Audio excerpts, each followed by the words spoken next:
paper screen. Thanks for coming in and doing that. I appreciate it. Thank you.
Richard asked, I don't know.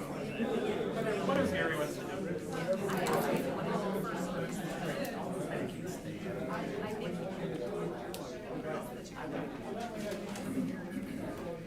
Is that the new yellow? Is it good? Is it the pineapple one? The pineapple? I haven't tried that one yet. Thank you. I'm a peach iced tea girl, so like peach green tea is my favorite. Just a straight green tea drink.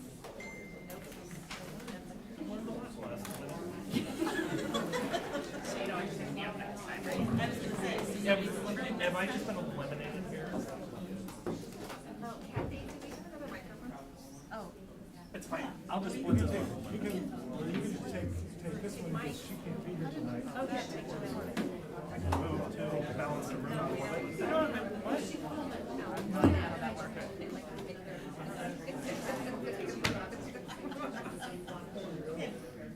And Joey, you have that she's waiting to let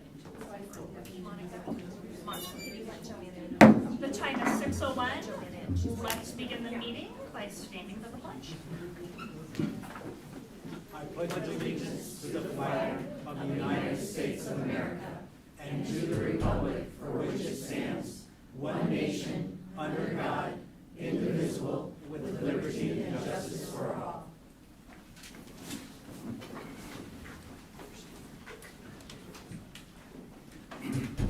Brings us to 2.01. Do I have a motion? I would like to move to approve the agenda with one change. I would like to move our legislator presentation to immediately after 3.01.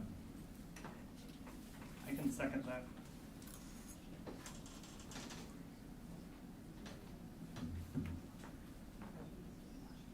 Okay, with said change. Roll call, please. Director Castro? Yes. Director Champion? Yes. Director Dorder? Just give her a minute. They just let her in.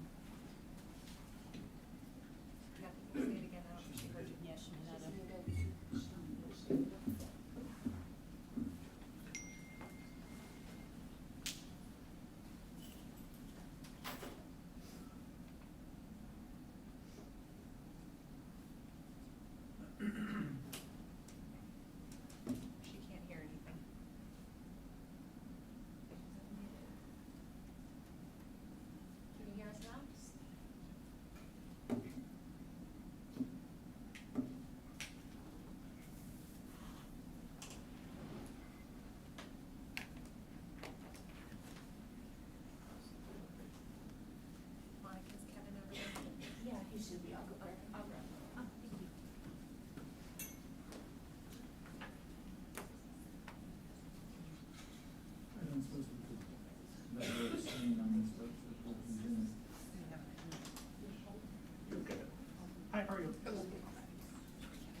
you able to hear us?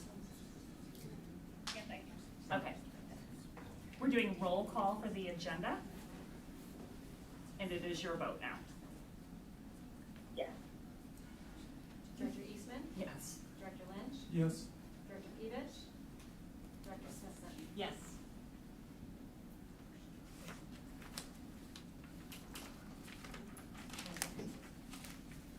Please say me. You first. I'm sorry. Director Champion? Yes. I didn't hear you, I apologize. I'm sorry, maybe I skipped you. And You want to give the totals? Motion carried 6, 1 absent. Thank you. That brings us to 3.01. At this time, any member of the audience may address the board with comments about items of interest or concern. Please state your name and address, and please limit your comments to 3 minutes. As a reminder, Iowa law prohibits discussing specific employees or their job performance. Good evening, can you hear me okay? Yes. My name is Carrie Tappert and I work for Bettendorf High School. I live at 713 Chateau Knoll in Bettendorf, Iowa. A soft word turns away wrath, but a harsh word stirs up anger. So with soft words, I want to say that I am a human being. I make mistakes, but more importantly, I learn from them. In watching the division that is going on in our school district, I want to say that I'm not here to point fingers, place blame, or use harsh words or hash out what has already happened. I want to come to everyone here today and ask, how can I do better? Families, all families, I want you to know I hear you and I acknowledge your frustrations. I also want to assure you that I work with many teachers and staff who want what's best for your child. We want you and your child to feel safe. We want them to learn, and we want them to make positive growth. I want to stress that we are all here with a common factor in mind. We are all here to work and do what's best for the students that we serve. When we hear families express concern, then I feel we need to listen and take an empathetic stance. I also believe when working towards growth, we need to reflect and ask, what can we do differently when an approach isn't working? We are a team. That means there is value in a concerned parent's perspective, as well as a teacher's perspective, administrator's perspective. Yes, we are all here to serve all students, and that includes the ones that are struggling with behaviors. But that also includes the families who are actively involved in attending board meetings and expressing concern. We need to be working together as a team to meet the needs of all students. Decorum. How can I model that concept? How would I want that concept modeled to me? If I respond with anger and frustration, I understand that I will be met with anger and frustration. I want you to know that I have a positive high regard for the families and the staff that I work with. I know and understand when frustration is expressed that it is rooted in deep emotion and a place of well-intentioned concerns. And although it may feel personal at times, I understand that I am being met with a family who deeply loves and values their child. I want you to know that I too value your child and know that you have entrusted me with your most loved and valued possession, and I do not take that lightly. I know that if I react with emotion, then I fail to understand the message. Rather than retaliate with words, I'm going to step back and ask questions so that I can better understand the message. It is through deep understanding that solutions are born. And if I respond with anger or frustration, if I retaliate with words, then I also understand that my message is lost. So even when resolutions are being presented, the idea and the message is lost because of my lack of decorum. I am a Bettendorf teacher. I am one of many who have been tasked with educating the students who walk into my room. When things do not go as planned, I will push forward and persevere as I rise to the challenge of meeting the needs of all students who walk through those doors. I went into teaching with a desire to help students. I went to this profession to work with families. I went into this profession to learn and grow. Growth often comes when we are challenged. Families of Bettendorf, I hear you. I want to rise to the challenge even when days are hard, and there have been many over the past 2 years. I smile often. I experience true joy in working with your student and watching them grow and learn. And even though things have been hard, there have been many reasons to celebrate the triumphs that students have made. So many talents that have been nurtured and developed, and so much perseverance in students as they work to achieve and overcome obstacles.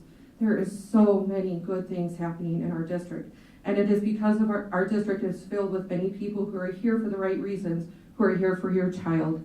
I am here to be a team player. I am here for the student, and I am here for you. Bettendorf families, I hear and acknowledge your concerns. Thank you.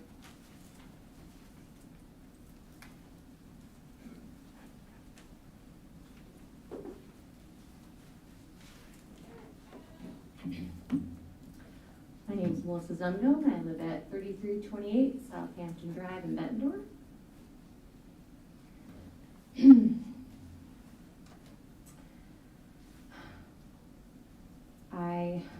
I honestly am on about 4 hours of sleep. I have been spending many nights while my family's sleeping, researching and trying to figure out what is going on with our district and across the nation. Why is our systems changing so drastically? When did it start? Why? I try to always look back and try to find, the history on everything. And last night, it dawned on me, there is an agenda being met here. There's an agenda being met. That's why we're being ignored as parents. That's why you haven't offered the idea of letting us come into the schools to volunteer. Instead, you're still going to reach out to people who are more diverse and competent, culturally competent. I want to make sure you use the right terminology that'll fit the needs of what needs to happen in the school. Our children are being stripped of their innocence, psychologically abused, and indoctrinated with Marxist and socialist ideology. You can roll your eyes all you want, Linda. Every time they step foot into... Please don't use my name. Then don't roll your eyes at me. Roll my eyes. Thank you. Okay, sorry. Every time they step foot into a classroom where programs such as transformative SEL, CASEL, and PBS are present, they are suffering. If you don't think this is happening right now in the classrooms at Bettendorf Community School District, you're in for a rude awakening. Why are so many teachers leaving? Why has there been such a mass exodus? And why is it happening nationwide? It's not just a local situation. It's not just Bettendorf. It's not just, our middle school is violent, we have to hone in on and figure it out. This is a nationwide problem. So do your research and figure out what's the common denominator in all this. Transformative social emotional learning, CASEL, and PBIS. At the last board meeting on the 9th, one of the board members said, I quote, is that people educate themselves before they speak. Come to meetings and listen to presentations.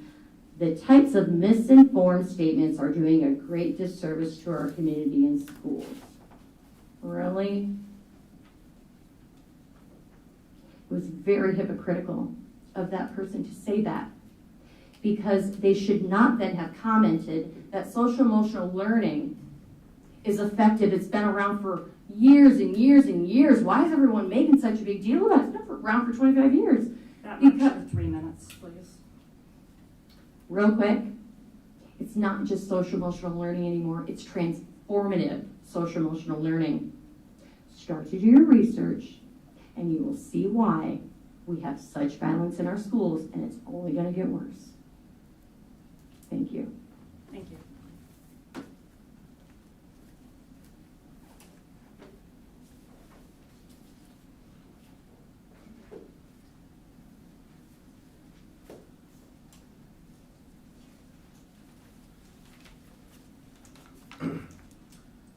My name is David Fugleseth. I live at 3060 Willow Drive. And I'm going to start today by saying something in defense of everybody sitting here. I've seen posts from several board members talking about threats they've received, calls to their workplaces, things like that. That's unacceptable. That should never happen. Didn't come from me, but that should never happen. So I respect the position you guys are in. I respect that when you're in any type of leadership position, a group of people are going to be upset with you. It's just that way. That's just the way it is. But here's the concern. So I was unable to attend last board meeting, but I did catch it online. And I thought it was kind of funny that several people felt it necessary to talk to parents as though we're elementary students. And to have one of the directors share a laundry list of academic accomplishments of Dr. Morse as if they're paramount to student safety. What good are academic achievements if the students and staff are not safe? And for the last couple of years, first regarding COVID and now with student safety and the performance of Dr. Morse, many parents and BCSD faculty and staff felt like we weren't being heard, like our concerns were falling on deaf ears.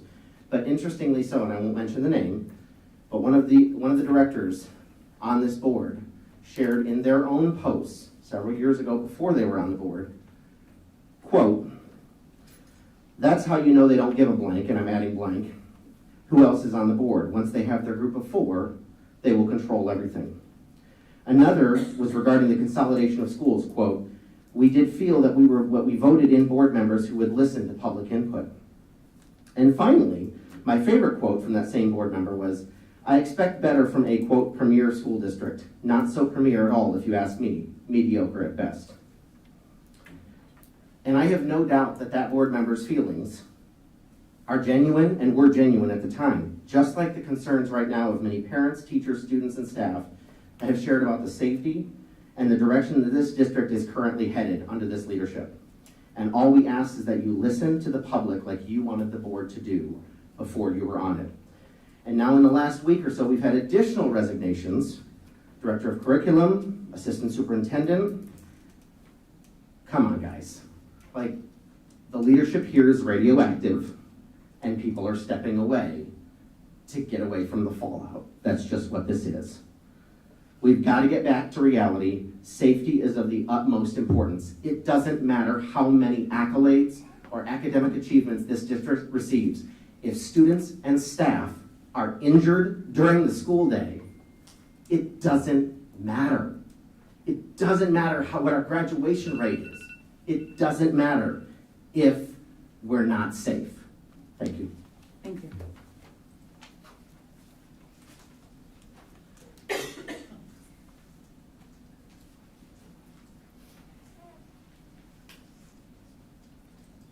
Sarah Wells, 4555 Hamilton Drive, Bettendorf.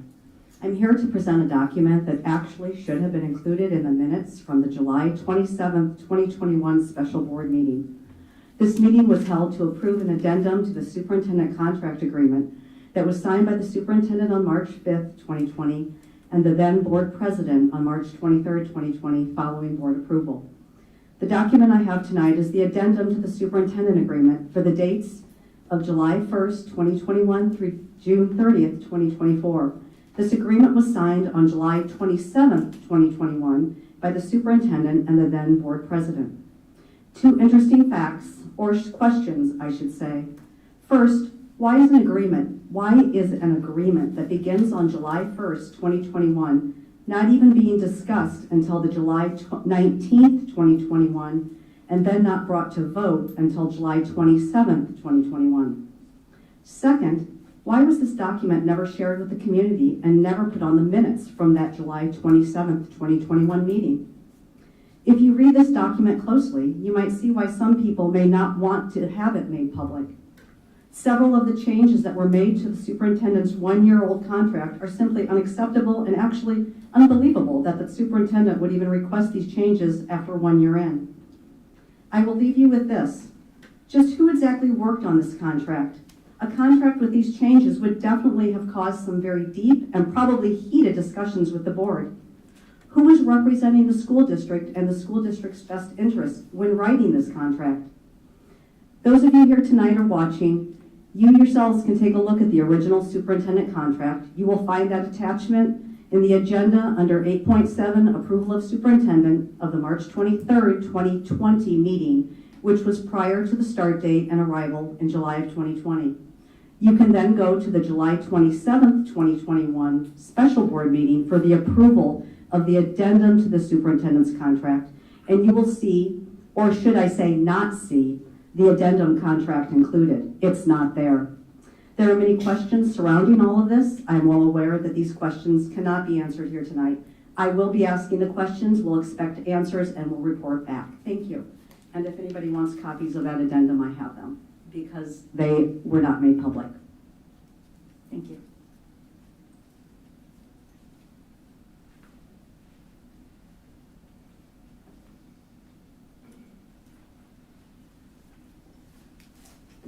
Good evening. Cindy here, 6492 Crow Valley Drive, Bettendorf, Iowa. I know you guys have been working extremely hard on solutions, and we, the parents, have come up with solutions of our own. What we did is we went on Facebook and we asked parents if they would be willing to be a hall monitor and a bathroom monitor at the schools. I know, Linda, that you think that we need special training because being a parent isn't nearly enough, and I appreciate what you're saying because things have changed a great deal. But one way to involve... Respectfully, Cindy, will you please make sure to address the entire board and not individual? Okay, Thank you. sorry. It's okay. One thing that we know that can help is having parents in there. We hear that our children's behaviors are horrific. We do, and we can't say that they aren't, because of the fact that we are not able to actually witness what is going on in the schools, unlike our parents did when we were growing up. Again, my parents spent a lot of time at Bettendorf Middle School, Bettendorf Hoover School, Bettendorf High School, in the halls during the day while we were in class, in session. And they got to see one-on-one exactly what it was that we were doing or were not doing. And it gave us empathy for the people, the teachers, the staff, the principal, the superintendent who had to deal with us.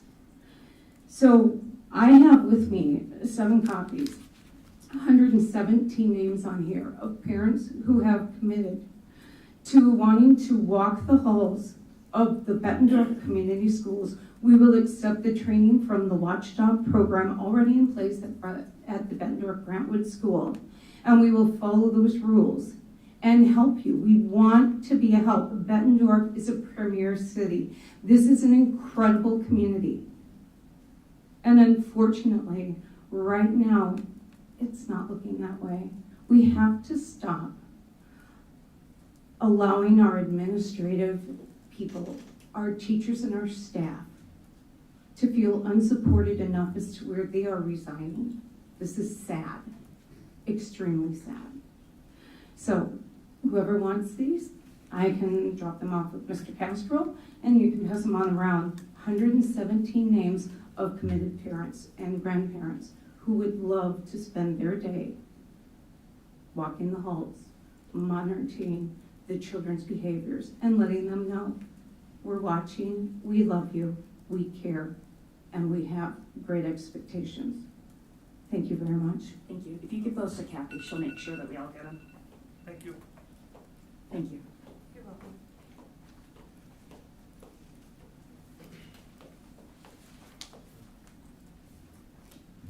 Hi everybody, I'm Alicia Gomes, 3832 Danbury Court. Tonight I would like each of you to reflect on some numbers, so please write these down with your notepads. 10, 86, 279.8B, 4, 1200, and the number 30. 10 administrators have submitted their resignations this year. Title, time, and with us, where they are going next is as follows. Director of Curriculum, 5 years, unconfirmed. Assistant Superintendent, 1 year, unconfirmed, out of state. Principal at Grant Wood, more than 10 years, other organization.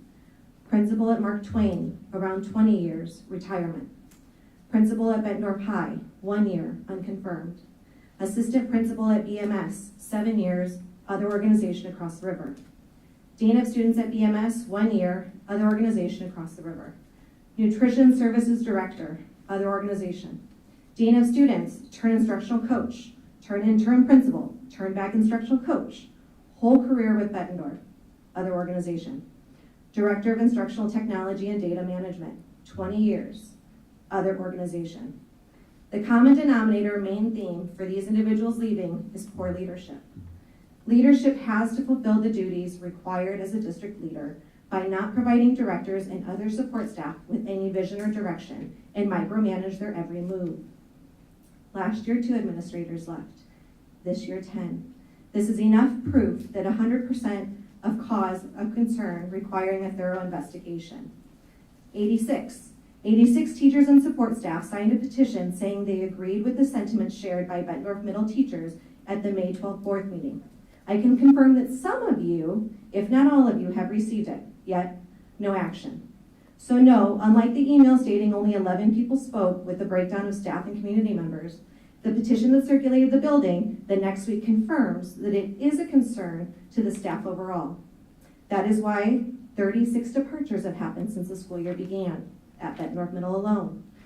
Which leads me to 279.8b. Google Iowa Department of Education guidance about the petition process by eligible voters as of publication from February 15, 2022. House Bill 868, signed during 2021 legislative process, which created Iowa Code Section 279.8b, breaks down the 4 steps required for eligible voters to petition the board to take action. So, the next number, 1,200. Therefore, we, the parents and community members of Bettendorf Community School, hereby are providing you with over 1,200 plus signatures on this petition, asking for the resignation or termination of employment for our superintendent. Per the 4 steps of the state petition process, we ask that this board make an ethical decision on behalf of this community in which you serve both on and off this board. 30. Per the petition process, this board has 30 days to verify these signatures and add our proposal specified on this petition on your next regular meeting agenda. I have my 3 minutes. Jessica heard 2370. It doesn't work that way. Oh, really? Okay, well, the state documents are here. 30 days is what you have. Thank you. You could provide them, that'd be great, thank you.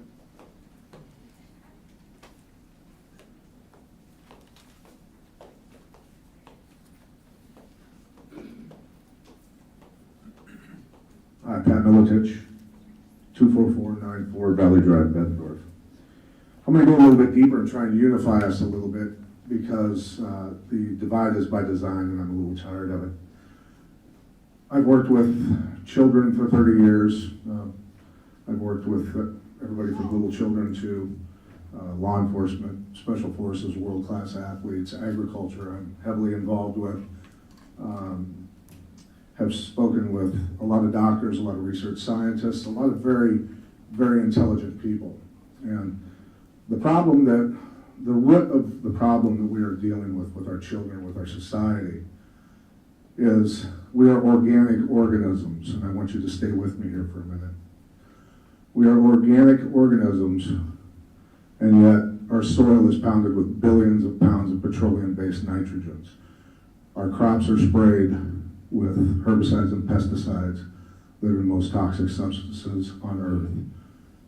Our foods then get pounded with more chemicals, and our children are eating this. Our children are being poisoned, as is all of society that aren't paying attention.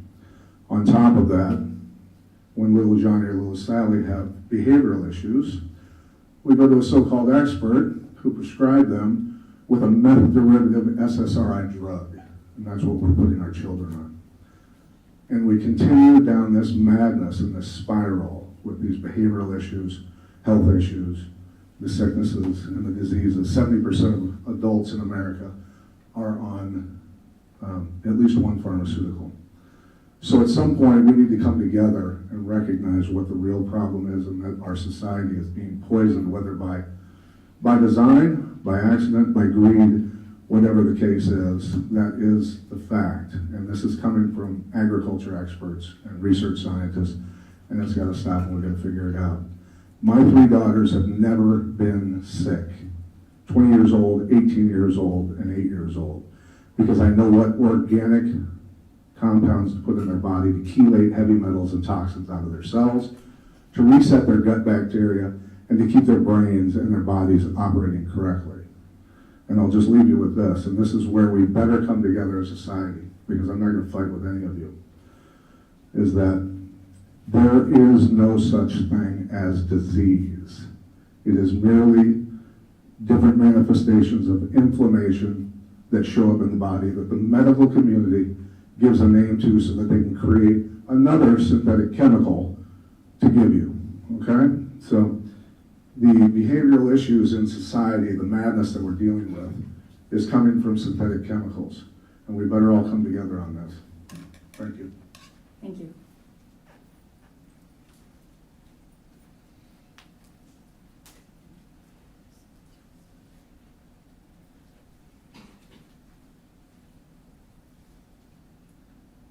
Anyone else can step forward at this time?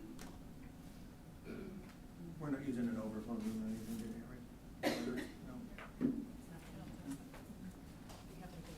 I just want to make sure nobody's We'll out. double check that way we don't miss anybody.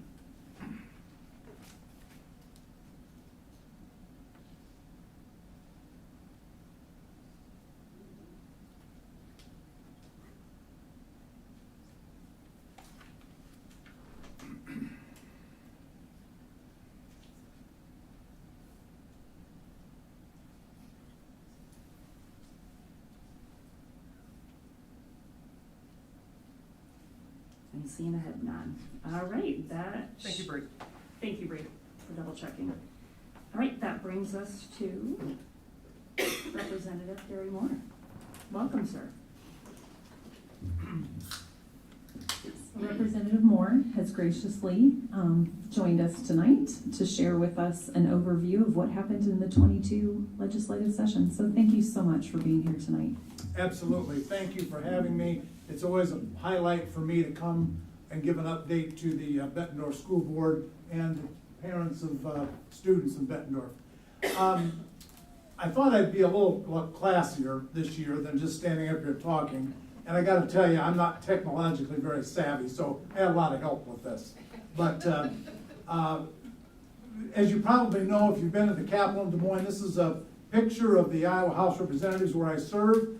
And again, thanks to you guys for electing me. I've just completed my 6th year, and I'm running for re-election and look forward to representing you again for the next 2 years. Do you want to go to the next slide? A lot of people ask me, what do you guys do down there?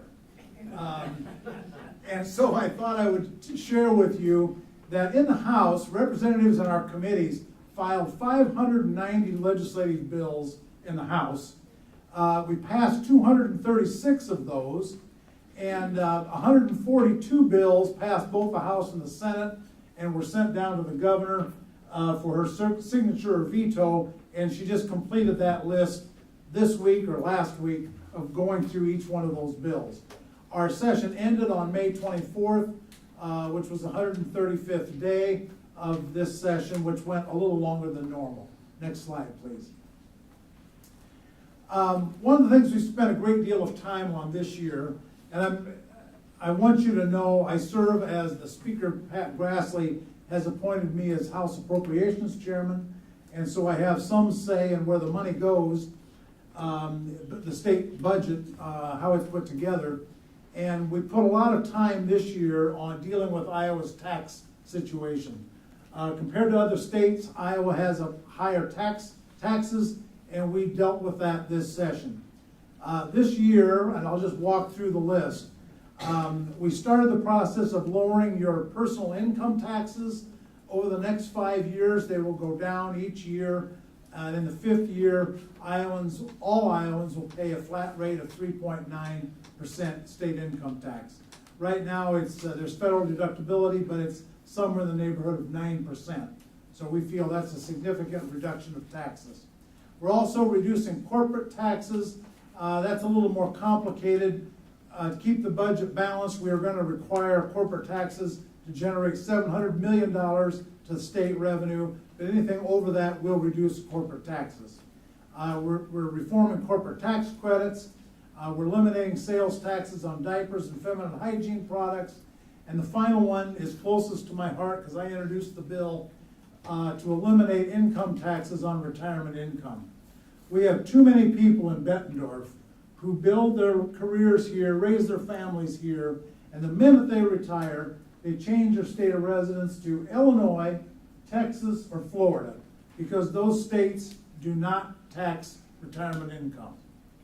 And so this year, we did away with retirement income in Iowa. So next January, if you retire, next January, you will no longer pay, let's go to the next slide, because I think it talks about what taxes will be eliminated. What this does is every retired Iowan who has retirement income and pays income taxes in Iowa, that will not be the case starting January 1 of 2023. So what is that income? It's pension plans, like IPERS. I'm an IPERS retiree, so all pension plans will no longer be taxed for state income taxes. Payments from your 401ks, 403bs, IRAs, or any other qualifying retirement plans will not be taxed. Social Security is not currently taxed in Iowa, so that will not be taxed. And why are we doing this? Because families that decide, or people that decide to move, and I've got a lot of friends who say to me, Gary, I can't vote for you anymore because I'm no longer a resident of Iowa, and it just breaks my heart because they've spent all their years in Bettendorf and they retire, and now they've moved to Florida, Texas, Illinois. Imagine that, they moved to Illinois, but they don't tax retirement benefits over there. And they spend their money there, and that's the biggest issue for me, is all their health care, all their groceries, all their taxes are no longer paid in Iowa, they move to another state. That, by the way, is the Speaker of the House sitting down there, Pat Grassley. He's the grandson of our U.S. Senator Chuck Grassley. Pat is Speaker of the House. Standing behind him is me as Appropriations Chair, and the other guy is Representative Lee Hine. He's the Chairman of Ways and Means. And the Speaker refers to us as the Super Committee because Lee represents income to the state through taxes. I represent the budget and expenses of the state, and we meet basically daily when the legislative session meets. That's the Speaker signing the bill that the House passed on doing away with that tax-free retirement income. Next slide, please. This one might be of interest to you. This is the state budget. I spend every day in Des Moines helping to put this together. I hope you can all see that. For next fiscal year, starting July 1, what is that, 2 weeks, week and a half? We will have an $8.2 billion budget in the state of Iowa. That's an increase of 1%. And on that pie chart, I want to draw your attention to that pie chart. The light blue section is you guys. It's state aid to public schools. And that's 44% of our state budget. The next, going down, the darker blue is what we spend for state universities. That's roughly 7%. And the black are community colleges. I was an administrator at a community college here for 41 years, so they're close to my heart. But you can see in Iowa, we spend between public K-12 schools, state universities, and community colleges, 54% of our state budget goes to education. And if you go around then, the orange section is Medicaid and mental health. It's roughly 20% of our budget. By the way, that's the fastest growing part of the budget in the state of Iowa. The light tan is other Department of Human Services. The green is corrections, like our prisons and so forth. Property tax credits is the gray, and the rest of state government is the mauve or purple. With our budget for next year, the $8.2 billion budget, we think we're meeting basic government needs of the citizens of Iowa, but also managing our money is a priority for me. We're keeping all of our savings accounts full. Many people say we have roughly $820 million in savings accounts. The law requires us to have 10%. 10% of $8.2 billion is $820 million. Some people say that's too much money to have in savings accounts. But I will say to you, if I don't know what you make, don't care what you make, but if you put 10% of that in a savings account, do you think that's too much to have in the bank? I don't think so, because we never know there's gonna be a rainy day. Okay, let's go to the next slide. School funding, we talked about, with this year, we increased K through 12 funding and school aid 2.5%. So we provide, Bettendorf as an example, for every student in Bettendorf School District, the state provides $7,413 per student to educate them. Now that's in addition to property taxes that we all pay for our schools and so forth. But that's the amount of money the state of Iowa spends to educate a student in Bettendorf School District, Pleasant Valley, and so forth. Transportation for many districts, this is one that doesn't really benefit Bettendorf, because Bettendorf, Dr. Morse, correct me if I'm wrong, Bettendorf has very little cost that you spend on transportation of students, as opposed to North Scott, where North Scott's a big rural area and they have to spend a lot of money to educate to transport their students. All of those dollars comes out of that state aid that we give to the school districts. And the final one there, some districts like Davenport, for 40 years have been frozen. Their income's a little bit less than that $7,400, so we're trying to bring them up for a per pupil equity increase to get them up to more of a state average. Next slide, please. Higher education, I talked a little bit about that. We increased this for next year, money for our state universities, $5.5 million. We increased community college funding, $6.5 million. And we increased tuition grant funding. That's students who want to go to private colleges, St. Ambrose, I'd say Augustana, but that's in Illinois. That helps offset the cost of their tuition. Next slide, please. The other things that were priorities for us, people, and we believe property taxes are too high. And so we changed the way we're funding property, mental health in the state of Iowa. It used to be on your property taxes, but we've now assumed that cost at the state level, and we've shifted $122 million of mental health property tax costs to the state. So I would love to tell you that your property taxes are gonna go down, but I can't guarantee what your cities, county, or school districts are gonna do with their taxes. But theoretically, they should go down because we're assuming at the state level increased costs for mental health. Also, we're doing a number of things to increase mental health care. Increasing psychiatric nurses, psychiatric residents at our state universities, enhancing student loan programs for people in mental health providers, and requiring insurance companies to cover mental health teleservices. Next slide, please. Other priorities that we've heard from you, our constituents, is you want to see more money spent in public safety. You remember last year we had 2 people killed at Anamosa, so we've increased funding for corrections, we've increased funding for Department of Corrections, public safety, the Iowa State Highway Patrol. We've put more money into those budgets. Also, we've increased, with COVID, people didn't travel nationally or internationally, they stayed home, and we heard from a lot of people they want more money put into local attractions and tourism, so we've increased funding there. The same way with parks. People didn't leave Iowa, and we heard from a lot of our constituents that they want more money beefing up what we spend on state parks. Next slide, please. This is my final slide. In review, this year, starting July 1, we'll have an $8.2 billion budget. For the 12th straight year, we spend less than what we collect in taxes. We have a law in Iowa, we can't spend more than 99% of our income. But as appropriations chair, I read that to mean nobody says we have to spend 99%. And so we don't. We spend roughly 91% of what we take in taxes. Because of that philosophy over the years, we've got enough money in the Taxpayer Relief Fund, $2.0 billion. That's how we're funding the tax cuts that I just outlined for you. So our savings accounts, the Iowa Cash Reserve Fund, the Economic Emergency Fund, those are our savings accounts. They're full with 10%.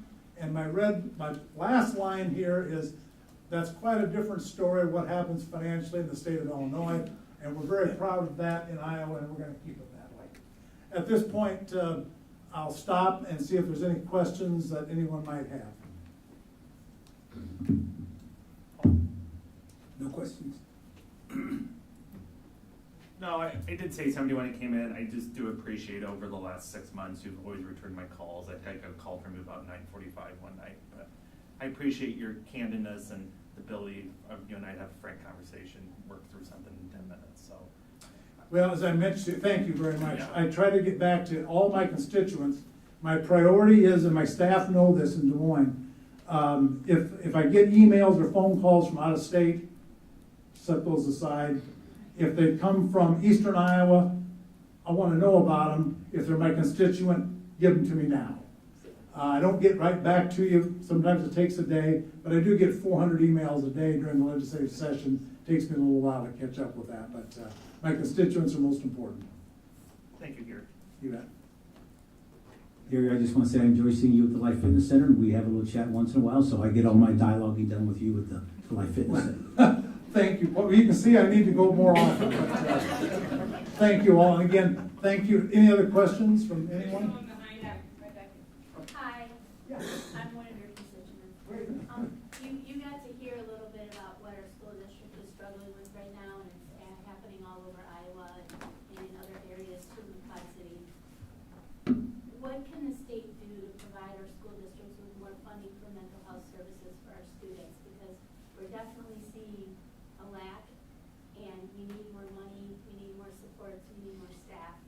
And then to piggyback onto that, what can we do in the state of Iowa to help graduate our own teachers so that we can fill up these teacher gaps that we're experiencing? Because I've heard that it's just gonna get worse as our teachers continue to age out and retire.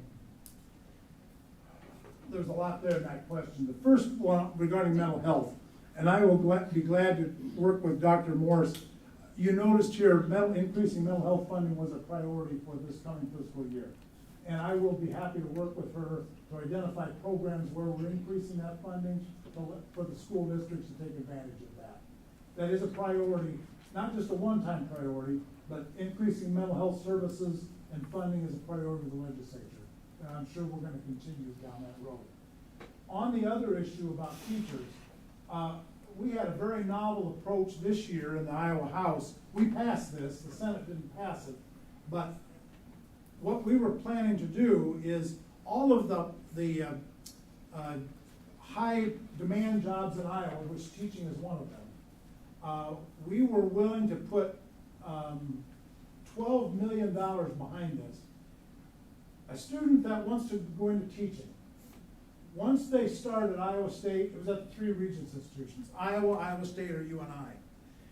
Once they get through their second year, starting their third year, we would provide them a $5,000 scholarship to continue in their education program. The fourth year, we would provide them another $5,000 scholarship. And the first year after they graduate and are out teaching, we would give them another $5,000 scholarship to go into the field of teaching and to stay in Iowa. Now that's a $15,000 commitment to that student. Is that gonna solve all the problems? Probably not. It's $40,000 to get a teaching degree, and then you graduate, you make $35,000. Right. But at least $15,000 commitment into that program would have been $15,000 more than they would be receiving today. So we are trying to look for those creative types of things. We also, what probably wasn't enough, but there was a $1,000 bonus to teachers this year. We also made that bonus not taxable to teachers this year. So we can't solve all the problems, but we're aware of them and we are trying to fix. And were those bonuses given to the mental health, to the counselors, to the school counselors? In the House, we did pass a bill to provide $20 million for supplemental salary increases for other employees, paraprofessionals, bus drivers, cooks, everybody else that work in the school district. The Senate didn't pass our bill, but we have a commitment, yes, that we wanted to increase the salaries for those people as well. Thank you. You bet, yeah. I'll defer to whoever on the clock. Yeah, unfortunately, this was a time for a board presentation, so. Any other questions from our board of directors? No, I don't think I have any queries. All right. Thank you very much. Thank you. Thank you. You bet. That brings brings us to 3.02 for board shared communication. Director Castro, we will begin with you, sir. Well, thank you. I started off last time, and I'll be glad to start off again this time. This end of the table's empty, so let's start Yes. with this end. With the last meeting on June 9th, all six of us discussed how well the graduation went, and we were all impressed with how smoothly it went, etc., and handed out kudos to Kurt Pratt and all his staff for making it very, very pleasant. Then all of a sudden, the long prepared statements that were to be read came out, and we listened attentively while all three of those things were read. So, I have something I'd like to read. It's an addition to, it's a response to Dr. Morse in one of her Friday facts that she sent to us. And I sent this to all the board. All the board has this already, so they already heard this. But this kind of fits in with some of the things that we've been hearing and reading, etc. So, these are my thoughts and reflections after reading Edition Friday Facts. I know that we are all aware of the fact that many schools, many students continue to struggle with the behavior in middle school, and this has been an ongoing concern for some years. This concern has been pointed out to us by students, parents of students, parents in our district, former employees, and current employees as well.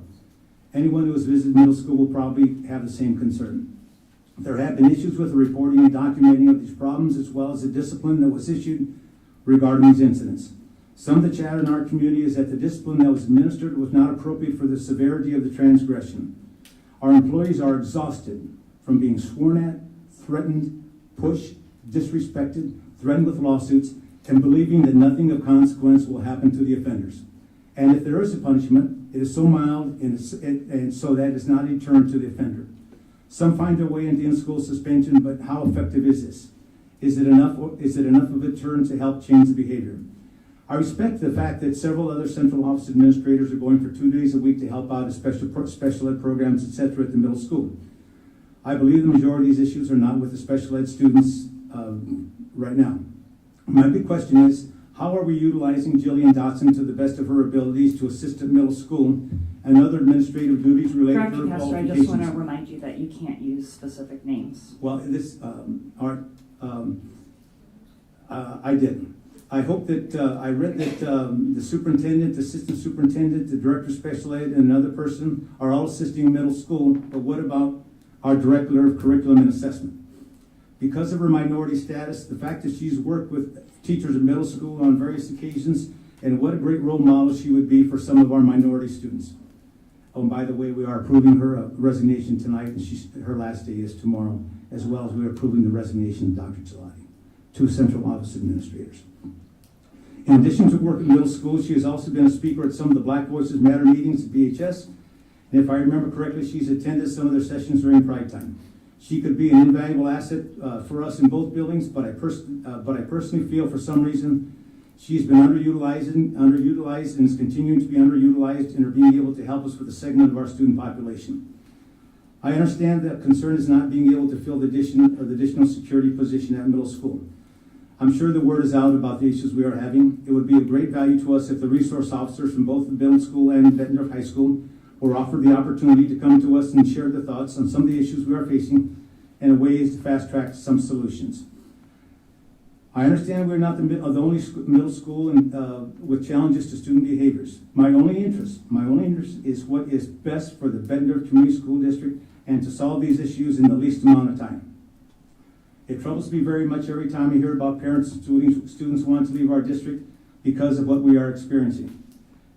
Tonight in the consent agenda, we are approving 15 transfers to a district directly to the east of us. As far as I'm concerned, adding another dean here, another dean there, does not really get to the heart of the problem. Our teachers and all of our employees must feel support, defended, and know that the administration has their backs. In the Friday Facts on March 25th, the superintendent was discussing a leadership and advisory council or councils for certified and classified. Was to launch to facilitate a two-way communication regarding the challenges, issues, and successes in our district, and provide the superintendent a sense of the major issues and concerns in our district. My thought is, we already know what 95% of our challenges, major issues, and concerns are. The issue has been how quickly we can send the message that if our students violate our handbook or district policies, they will receive a discipline that strongly encourages them to change their behavior. I know there are lots of moving parts to this, but we have to do what's best for the district students and their rights to not have their education continually disrupted. Furthermore, I believe the superintendent should call entire staff meetings and dialogue as to what the staff feels and these concerns and how the administration feels they should be handled. Talk to the frontline troops directly. This is not a new thought, as the superintendent and I have discussed this various times during our telephone chats. I want to make it clear that these are just my thoughts and perspective regarding the status of Bettendorf Middle School. I have no idea how other board members react after receiving and reading the addition to Friday Facts. Perhaps it is now time for us to have a deep, thorough, open, respectful, and honest discussion where we can share our thoughts and ideas about the issues, concerns, and possible solutions for middle school. I did a lot of thinking before putting my thoughts into the words into this email, but it is not meant to be offensive or critical of anyone. I'm sure that all of you have had some thoughts about middle school after reading the email from the superintendent, and I thank you for sending it to us. I think as a board, along with the superintendent, we can pull together and do what is best for all the students at Bettendorf Middle School. So that's a thing I handed out to all the board members. And then after hearing and reading and listening to all the readings that were being done last week, I kind of made some notes about the minutes here. So I'm just going to refer quickly to some of the minutes. I won't say in the directors' names. But I saw a director almost getting a shouting match with some of the parents in the audience. She noted we are already making changes to middle school and there are plans to make some more changes. She said it takes time, but my big question is how much time will it take to see some substantial changes in that building? Another one said she's been to middle school a lot of times and credited one of the nutrition directors for her crew for all that she does, but what else did she see when she visited that building?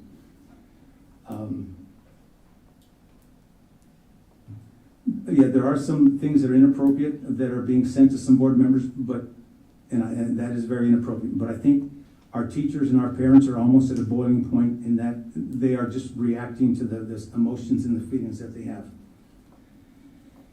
Another one said, he values civil discourse and appreciates the public has the opportunity to share concerns. However, there's been a distinct shift in the tone and caliber over the last months that has troubled him a little bit. Well, what began as legitimate concerns at the middle school has transferred into a semi-organized campaign to abuse and disparage our superintendent. Our district has a number of problems that we need to do better on. Most of the problems predate the hiring of our superintendent. Most of these problems are being actively addressed. My question is, how were these actively addressed during the 21-22 school year?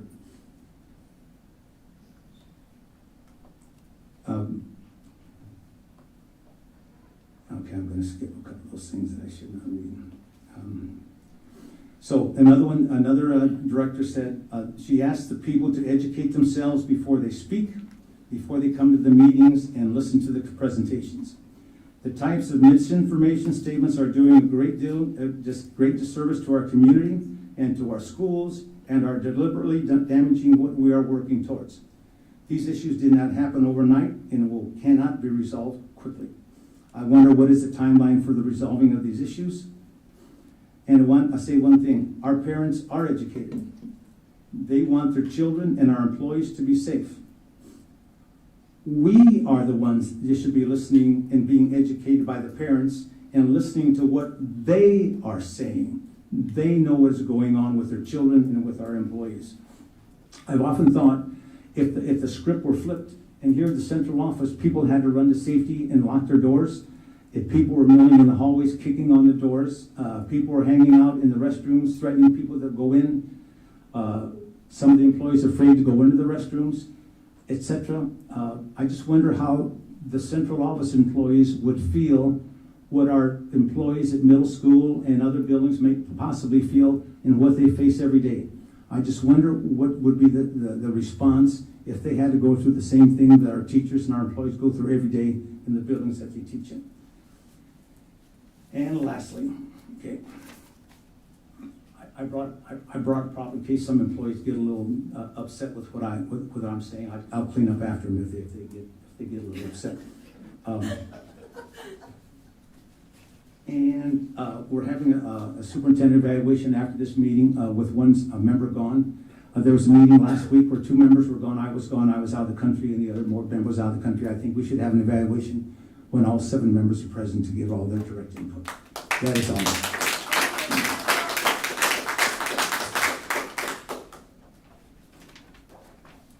Director Smith? I don't have anything, thank you.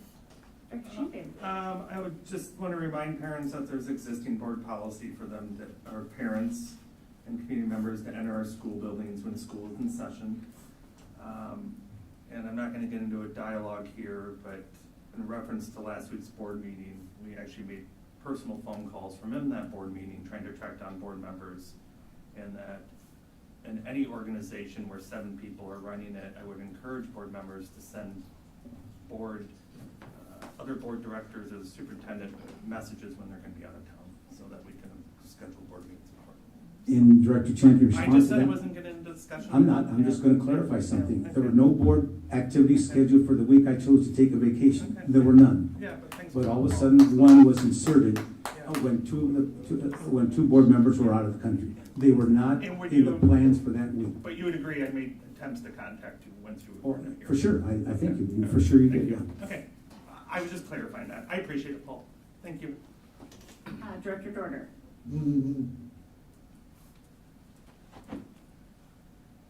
No, I would just like to agree with Director Champion. I think it's a professional courtesy to inform fellow board members, or if at a prior meeting, when a meeting for the following week is brought up, possibly mention that they might have a trip out of town. That would be very helpful to be respectful of each other's time and our evenings with our families as well. So thank you. That's all. Thank you. And Director Lynch? I just have to share, I got to spend the day in Des Moines earlier this week with the IASB Legislative Resolutions Committee that puts together the delegate assembly. So I got to see sort of the planning for coming in November, and it was nice to be out there for the day. Excellent. Thank you very much. All right, that brings us to 3.03, our superintendent's report. Dr. Morris.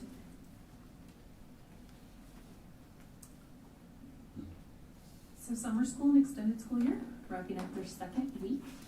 Between our 2 sessions, we have 2 3-week sessions this summer. We will be serving approximately 284 of our students, providing intervention at the elementary and middle school level for students who continue to have gaps.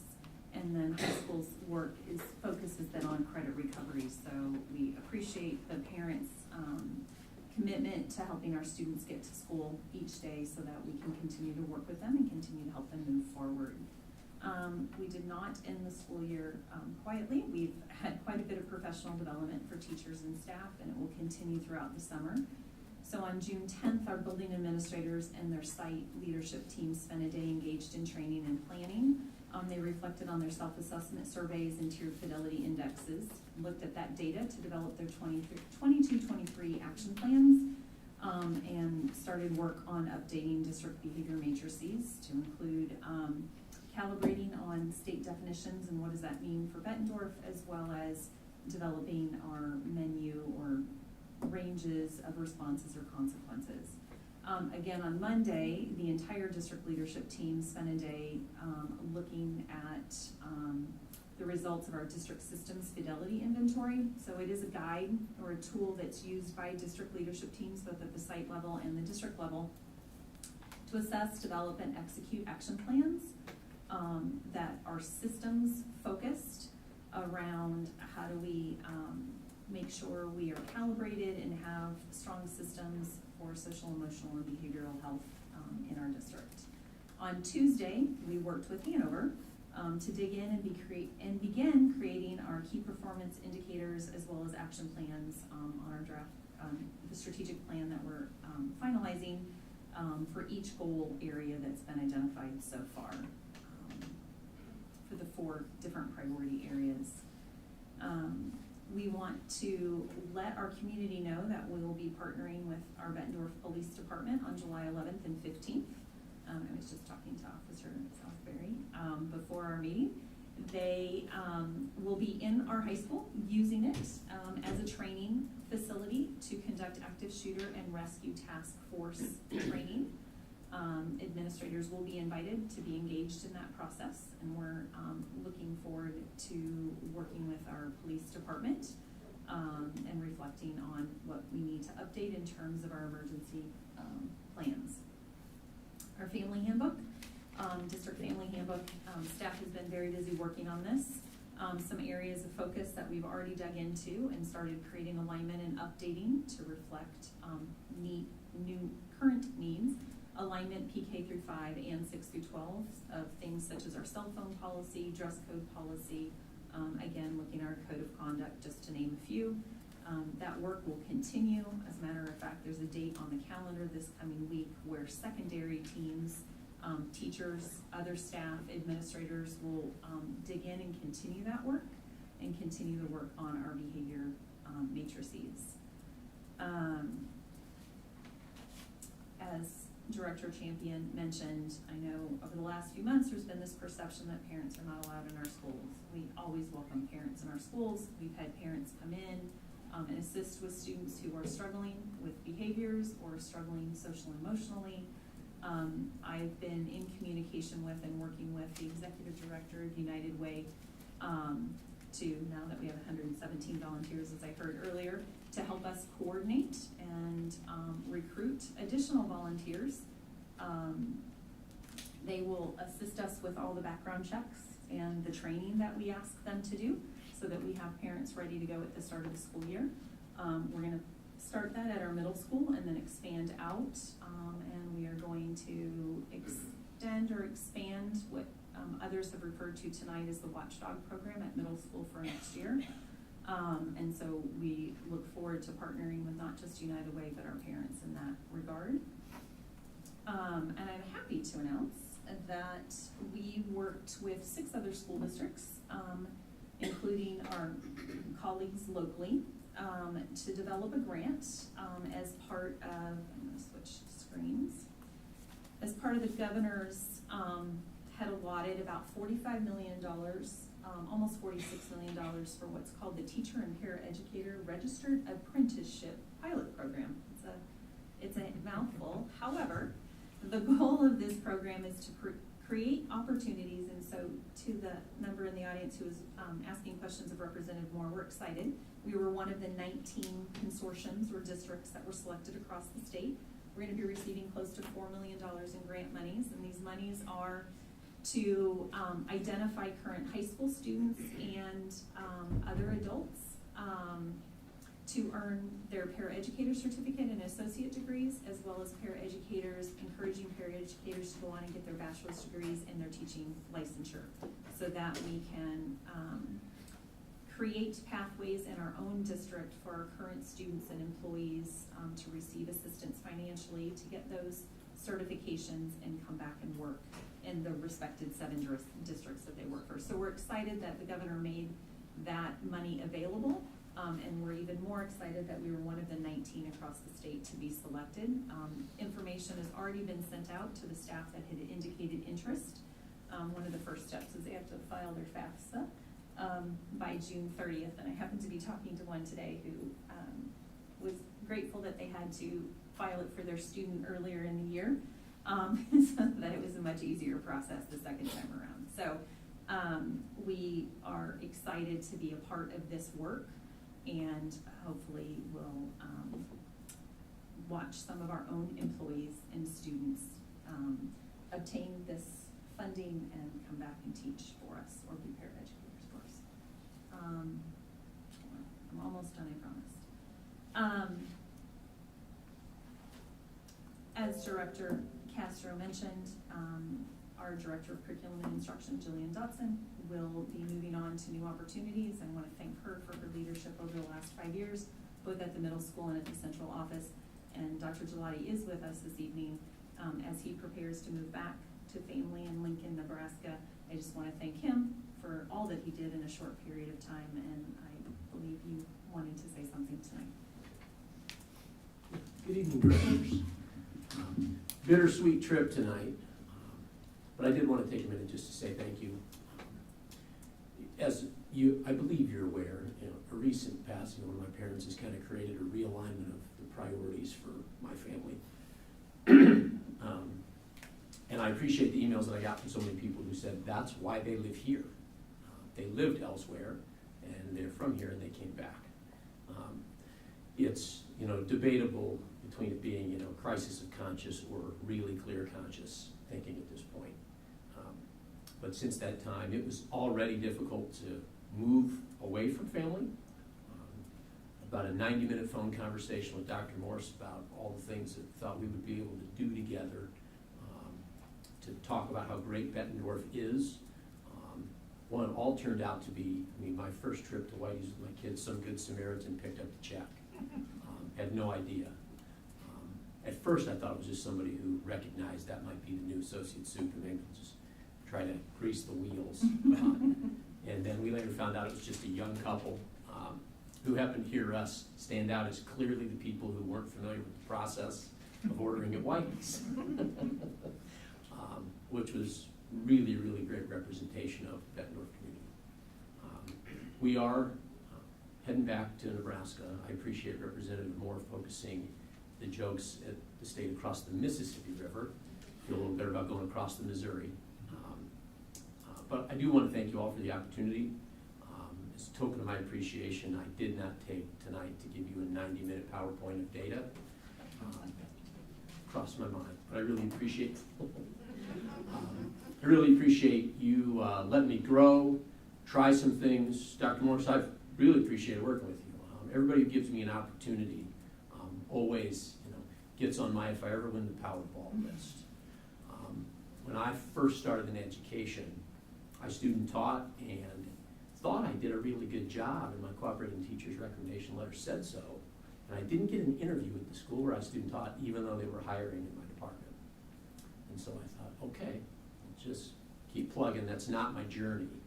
10 years later, I was sitting across from the principal of that school as a principal of my own building.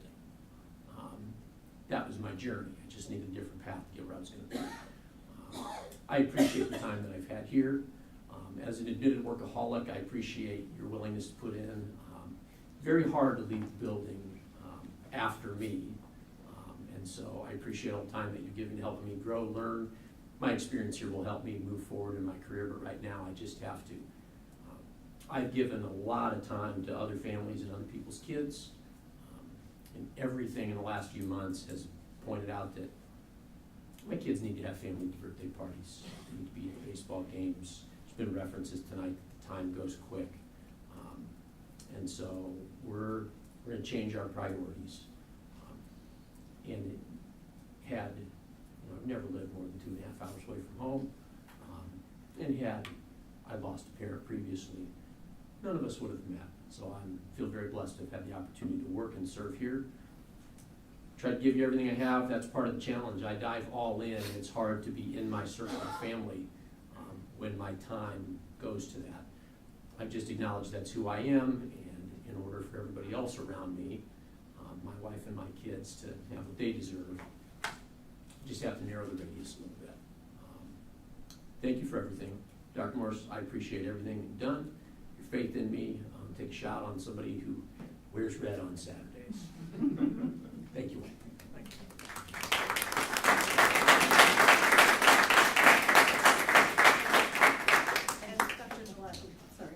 Please let your family know that we greatly appreciate the sacrifices that they made, allowing you to be here with us for the last year.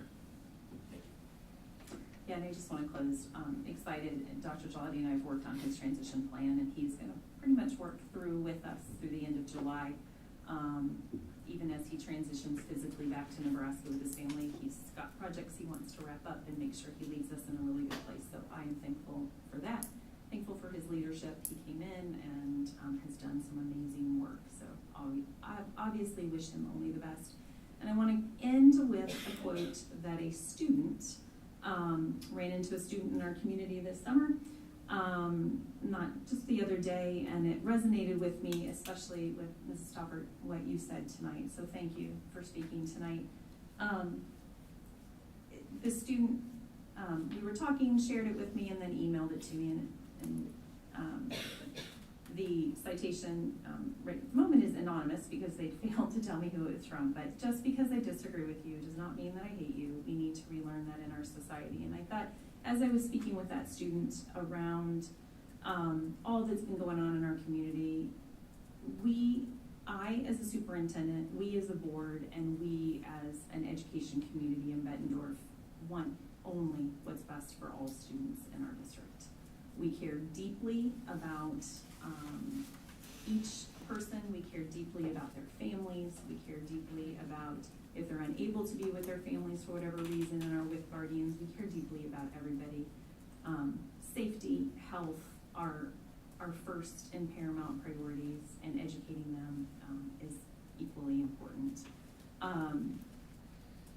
You know, I continue to want to work with everybody, even when we have differences of opinions or we see things from a different perspective. That is how we become a truly strong and great organization. And I just thought, as I was reflecting on my conversation with this student who is all of 10 years of age, I thought, wow, you are so wise beyond your years, and our students really do have a lot to share and to give to us. And so as we continue to work over the summer and we get ready to prepare for the 22-23 school year, I appreciate the parents who are here tonight. I appreciate the parents who aren't able to be here tonight, guardians, community members, whatever category you fall in, who have been here previously but may not be able to because you're hopefully enjoying some wonderful vacation time out of the area, for your input, for your feedback, and we will continue to work together with teachers, with staff at all levels, with our community to make sure that our students have what they need to be successful. And so, Mrs. Topper, again, thank you for coming out on your vacation to speak. And thank you to the parents who continue to come, and those that have been here but are unable to be here tonight, for your continued input and words. Thank you, Dr. Dr. Morris. Director Morris. Not a director yet. All right, that brings us to 3.04. And I'm getting my head nod. Not tonight. 3.05, BEA. Welcome. I'm Lee Colson, and I'm the co-president for elementary, so my first one here. Summer's officially here, and our teachers are taking a much-needed time to rest and recharge. Since school has ended, though, we have some teachers that continue to like to work through the summer that have been doing some training and some projects with literacy and letters to PBIS, analyzing data, taking them back to the buildings and working on that action plan at all levels. To the administrators that are leaving the district, the BEA wishes them all the best in the next adventure, and we want to thank you for all of your time and dedication to the family and students at Bettendorf. And as the BEA Executive Board, we are working really hard this summer. We've been meeting often, developing plans leading into the school year for our members and our potential members that will be coming on board next year. And we are and will continue to work with the administrators this summer to ensure that we're all on the same page leading into the next year. That's all we have for today. Thank you. Thank you very much, Emma. 3.06. Welcome back, Melissa.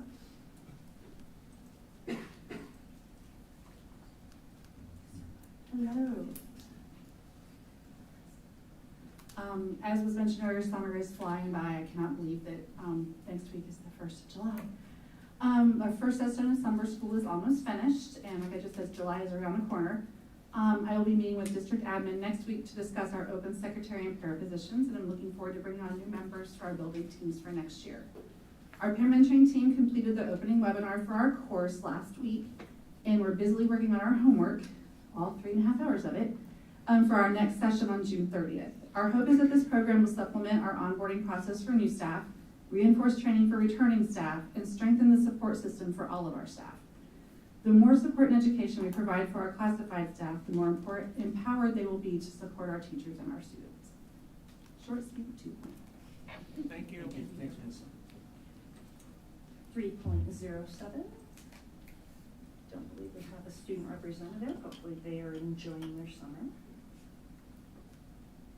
All right, that brings us to 3.08.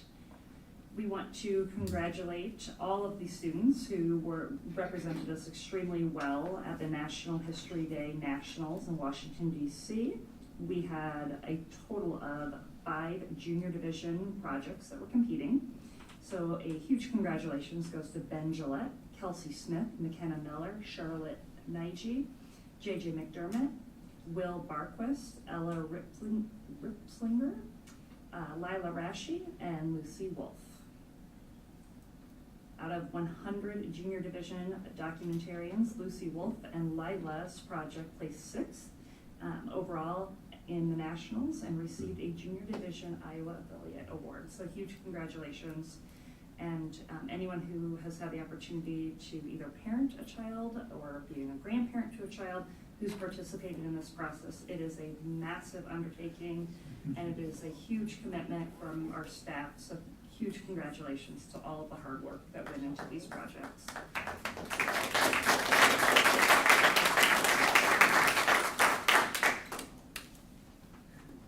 Right, that brings us to 4.01. I'll make a motion to approve the consent agenda. I'll second that. Roll call, please. Director Champion? Yes. Director Dorder? Yes. Director Eastman? Yes. Director Lynch? Yes. Director Pevich? Director Smithson? Yes. Director Castro? Yes. Motion carried 6 to 1 absent. We have completed 5.01, so that brings us to 5.02, our legislative priorities. So tonight, annually, we, you all, as a board, have some dialogue and conversation around what we would like our Iowa Association of School Boards, what we'd like to recommend for legislative priorities.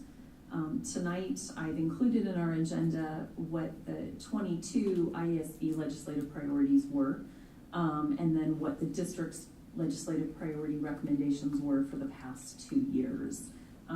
As we know, the Iowa Association of School Boards asks districts across the state of Iowa to identify those priorities that they would like, that we would like to recommend that they focus on in the upcoming, what would be the 23 legislative session. Director Lynch, I know you were just recently in Des Moines, and I believe you opened with some of that earlier, and so I want to turn this conversation over to you as a board of directors. The goal is to have conversation tonight, and then at our July meeting is to potentially bring back some recommended priorities that you would like us to recommend to IASB, so that we can get that to them. They are asking for those priorities by August 12th.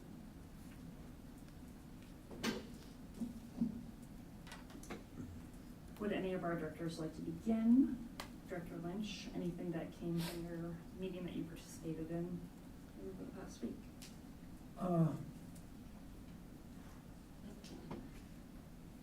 The IASB has focused as a group on addressing some of the inequities that have been built into Iowa law. Representative Moore mentioned one, that some school districts receive less per student. There are a number of different other inequities. One of them has to do with transportation. That's actually in the process of being resolved. The legislature addressed that. Another one is dropout at risk. Our district is capped at 4.6% in additional authority to work on, to support at-risk students. Some districts can draw on up to 5%, some can only draw as little as 2.5%. And so that's been an issue for the IASB, and I think it'd be an interesting question if addressing that inequity is something we want to be one of their top priorities, or if we think other issues are. I know that we as a board have been concerned about being bound by an August 23rd start date, but I don't think that's going to change, so we probably don't need to spend much time talking about that. Mental health, additional funding, I mean, the issues are up to y'all. What do you think are important? The 3 that I brought forward, I'll just, that I would like to be considered by our board would be the teacher recruitment and licensure, mental health, and school funding. There's been a lot of restructuring the mental health funding in Iowa in the last 2 years. And Representative Moore mentioned it, from a switch of property tax to state revenue. And I believe it's important. I deal with it all the time at work. It's clearly an issue in society as a whole. It's clearly an issue in our building. You can tell by the amount of support services we have for it. I'm just a little hesitant to make it a priority because they're probably going to want to wait a year or two to see how the funding balances out and corrects it. Because the point of the change was to create some corrections and to better fund it. So that's my concern. Is I think we almost need to, I hate to say it, I feel like we need to give it a year or two to see if it begins some corrections to itself. So, yeah, of course. So the only thing I would say, I don't disagree. Yeah. The one worry we have in the educational system is right now it tends to be very heavy grant funded, how the money flows to districts, and so it becomes a competitive process when, as those in the audience so eloquently pointed out earlier tonight, we have mental health needs in every district across the state of Iowa. And so as those corrections are made, just being mindful of and maybe encouraging our legislature to create a way to fund, to provide those dollars across all districts instead of a competitive grant process, because it just makes it challenging. If you're not one of the districts selected, how do you ensure that our students and even staff have access to those resources that are needed? So that's the only thing I would caution. Very fair. The one thing I wanted to say about school funding is that in our school funding, I would like to make sure that we are keeping public money for public schools. I think that's really important. If we don't, our district will be negatively affected by that for sure.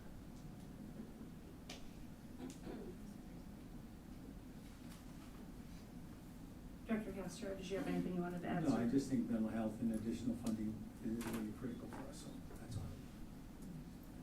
Maybe, do we articulate it more along Dr. Morris's lines, equitable mental health funding, or it would be wonderful if they based it on a per student or free and reduced, or just some number that's reflective of the district. And they already use several numbers to base funding on. I think that's worth Without asking for, here. Yeah. Without asking for more money at this point, like maybe just how it's being delivered or allocated might be a good word. Yeah. And that sort of goes for the teacher recruitment and licensure too. Like we had to compete for a grant where only a certain amount of places were given this grant, but there's a shortage all over the state. So we need to look at, how are those funding? If we're always competing, there are always going to be people who don't get it, and that's not serving any of the people of Iowa equally. So, Director Dorder, did you have anything you wanted to add? I agree with everything that has been said, and I just would emphasize the increasing of the supplemental state aid, especially considering the increases in inflation. And that's all. Thank you. Director Castro, when you talked about additional funding, are you talking about in terms of school funding? Yes, I'm sorry. And revenue coming into Yes. districts? Okay, Correct. as I go to collate this from the feedback tonight, I wanted to make sure I had clarification. That's kind of a dual issue. More supplemental state aid and more money for school board members. Okay. So that's, I'll make sure that's in 100-point font. What do you think? What do you think, red? What color should we pick? I don't care. How about a 200% increase for school board members? Whatever, yep, I take 100. That's a nice round number. Yeah. Thank you, Director Castro. Anything additional? All right, I think that's a good jumping off point. Thank you for everyone's input. Let's move on to 5.03, Beyond the Bells. So to welcome John Kane and congratulate him at the same time. So it was referenced tonight that we have some administrators leaving the district, but we have some who are leaving for very good reasons. They are being promoted to positions that they have been gaining experience for and wanting to try out. And Mr. Kane, thank you for your years of service here in the district. I appreciated the 2 years I got to work with you, and I'm excited now that we will be superintendent colleagues working. But I've asked John to come tonight. His site has received funding for several years now to run an after-school program for our at-risk students at Grant Wood, or students who are, who need some additional intervention and support. It's called Beyond the Bells. And he wanted to present, just kind of highlight an overview of what they accomplished, which was a lot this year. So thank you, Mr. King. Absolutely, yeah. Thanks for having me. It's exciting to go out with a little presentation to the board on something that's been a passion of mine and a lot of time and effort engaged in our after-school program. For a little background, for many of you that may or may not know, about, I'm going to say 4 to 5 years ago, we met as an administrative team, and we were met with a individual that was associated with the district, and we met and discussed funding and after-school programs, specifically at one elementary. At the time, 2 other elementaries in the district had a 21st century program, and the reason at that point in time when Grant Wood was chosen, we had basically the 3rd highest social economic status population at Grant Wood, and that is why we were originally chosen.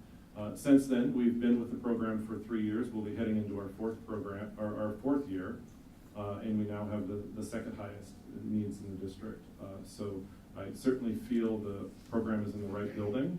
And when we began 3 years ago, I was tasked with designing a program that could be replicated in all of the buildings in the elementary, in the district. And so I kind of had that in my mind throughout the years. And since then, since our starting, we've been faced with COVID and a few other challenges, and it definitely impacted the program. Got us off to a little bumpy start. But this last year was our first year of kind of full attendance and really being able to dive in, and we've made some nice growth along the way specific to this year. In the crowd, I do have our 2 2001-2022 program coordinators, so I do want to let them stand. They're not real open and eager to speaking tonight, but they will certainly answer questions. But Paula V. Dadwall, if you could stand and just be recognized, and Glenda Allison Glazer. Before John goes on, I want to thank them personally. They did an outstanding job. Paula V.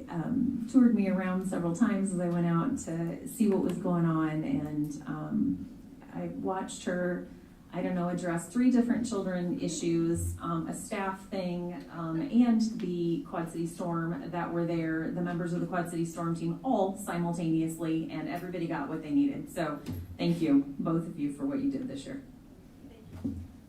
So when running a program like this, it takes good people and definitely 2 passionate individuals.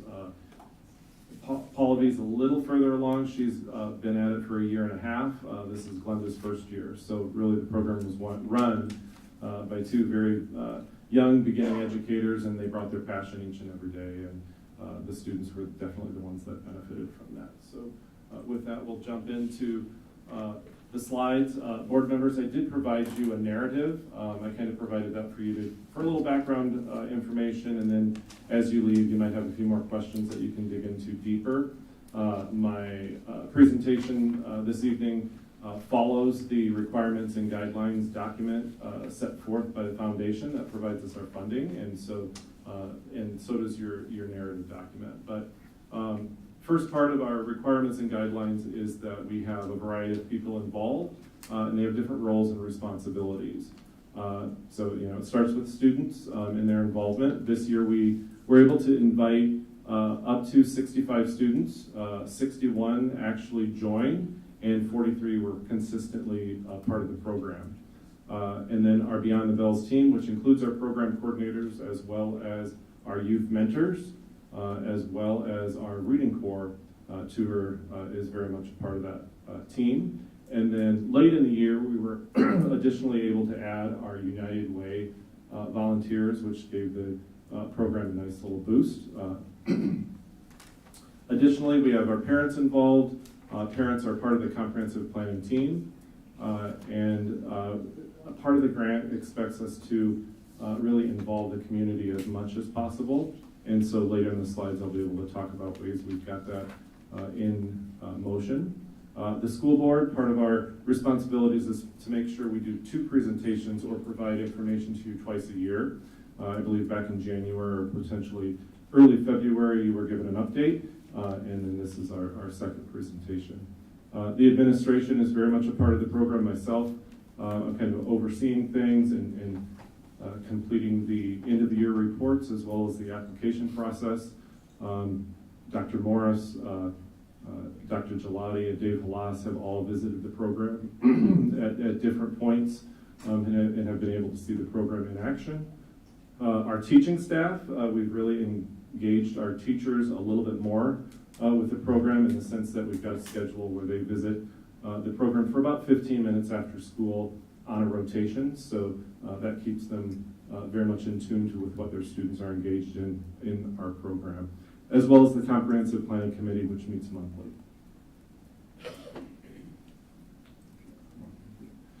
The next part of the requirements and guideline is just our mission and vision, and essentially we really focus on reading comprehension, critical thinking, and math, as well as have a small emphasis on social emotional learning and healthy habits. And as we talk about some more specifics of the program, you'll see those pieces in action. Monica, if you want to go to the next. And part of the process is identifying individuals to be part of the program. We really have a focus on at-risk factors to identify our students to benefit from the program. We look at their SES status, we look at academic performance, we look at attendance data, behavior data, their overall school connectedness, which we pull from the at-risk formula. We look at family needs, any learning gaps that may have occurred, and we've had plenty of those with COVID. We also look at what current 2-tier and Tier 3 services are being provided to these students, and then of course look at our balance for students receiving title support, have 504s, and or have special education services. So getting into the program, we've designed it around the concept of clubs.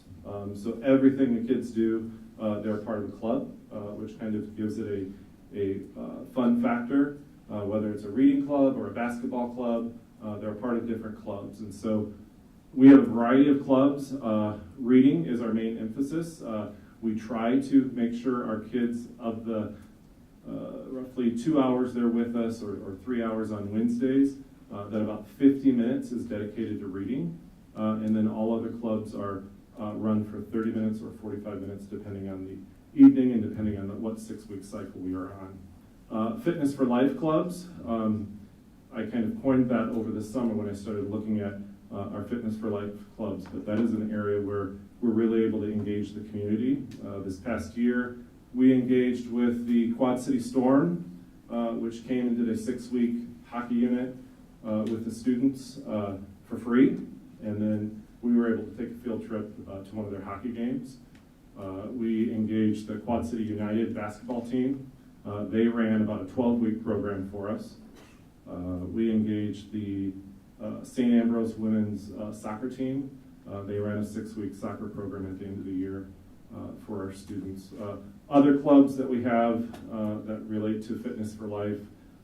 In the future, we're looking at a volleyball club, a badminton club, a bowling club, and through those clubs, finding individuals from the community that are interested in running those clubs and taking it from there.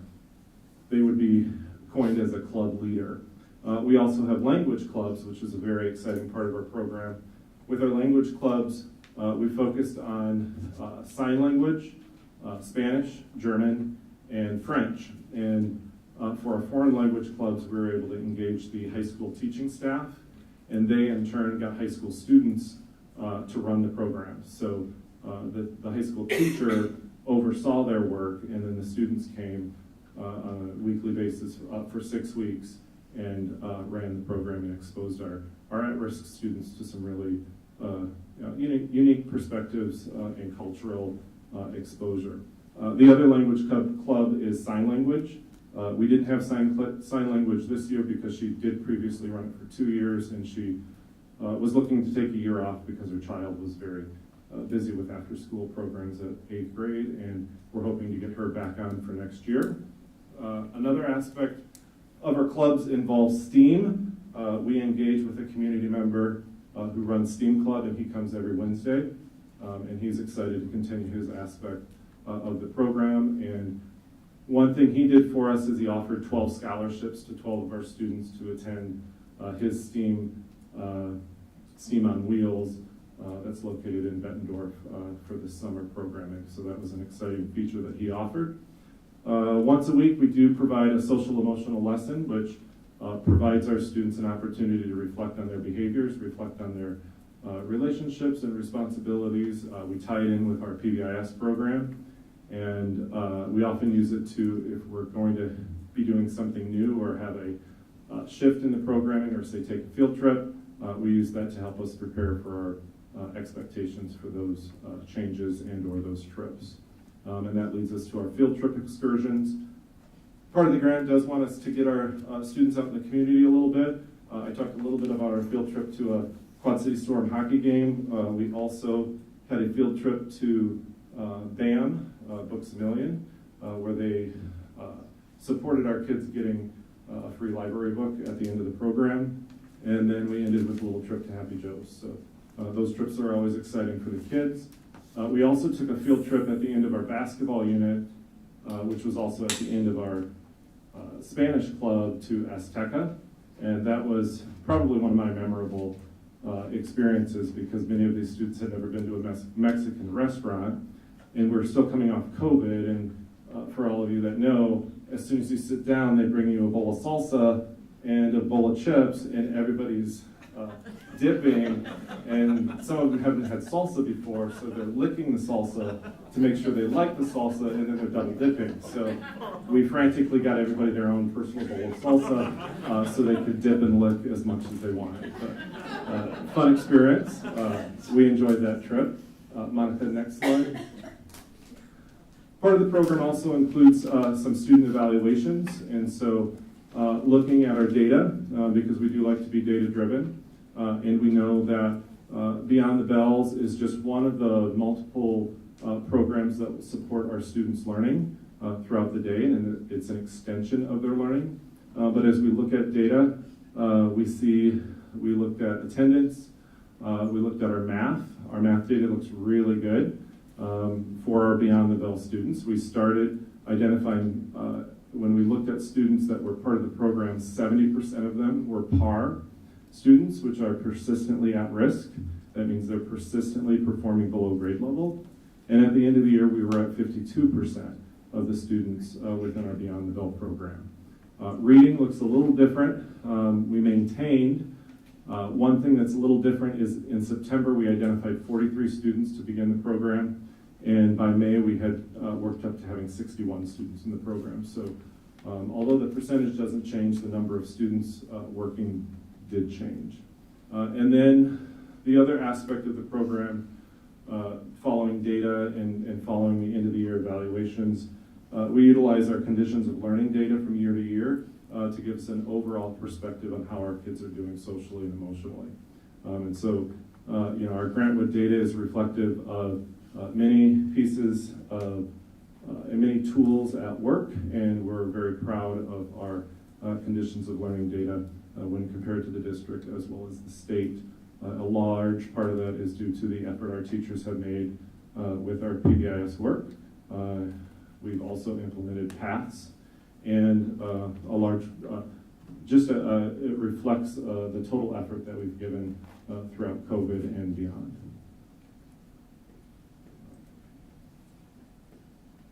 So we're at some of our next steps. As I started this little discussion. I did talk about how when we started the program, we quickly ran into COVID, and the program was halted during that time.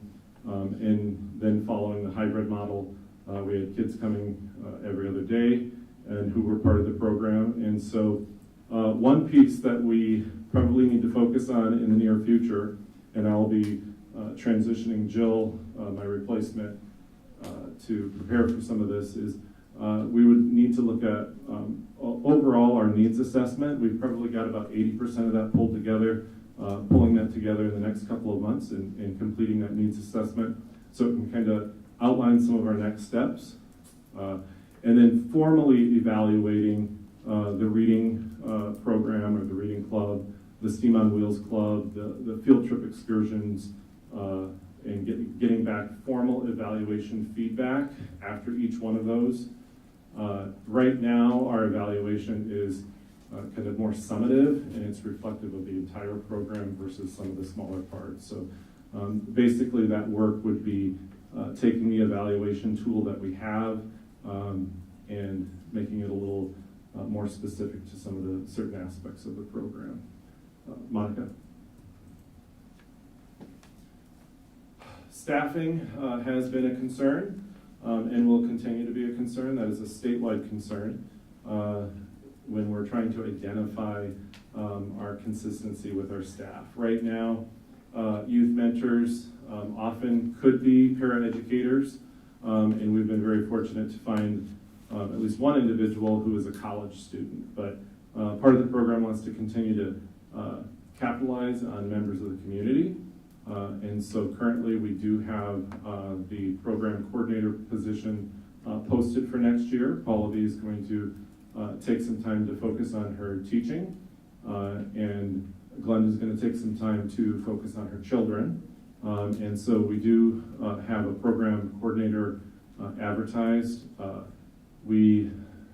That program runs from about 3 o'clock in the afternoon until about 6 o'clock in the evening. So that's kind of a difficult position to fill when you're looking at those hours, but that is an important position for the program as we move forward.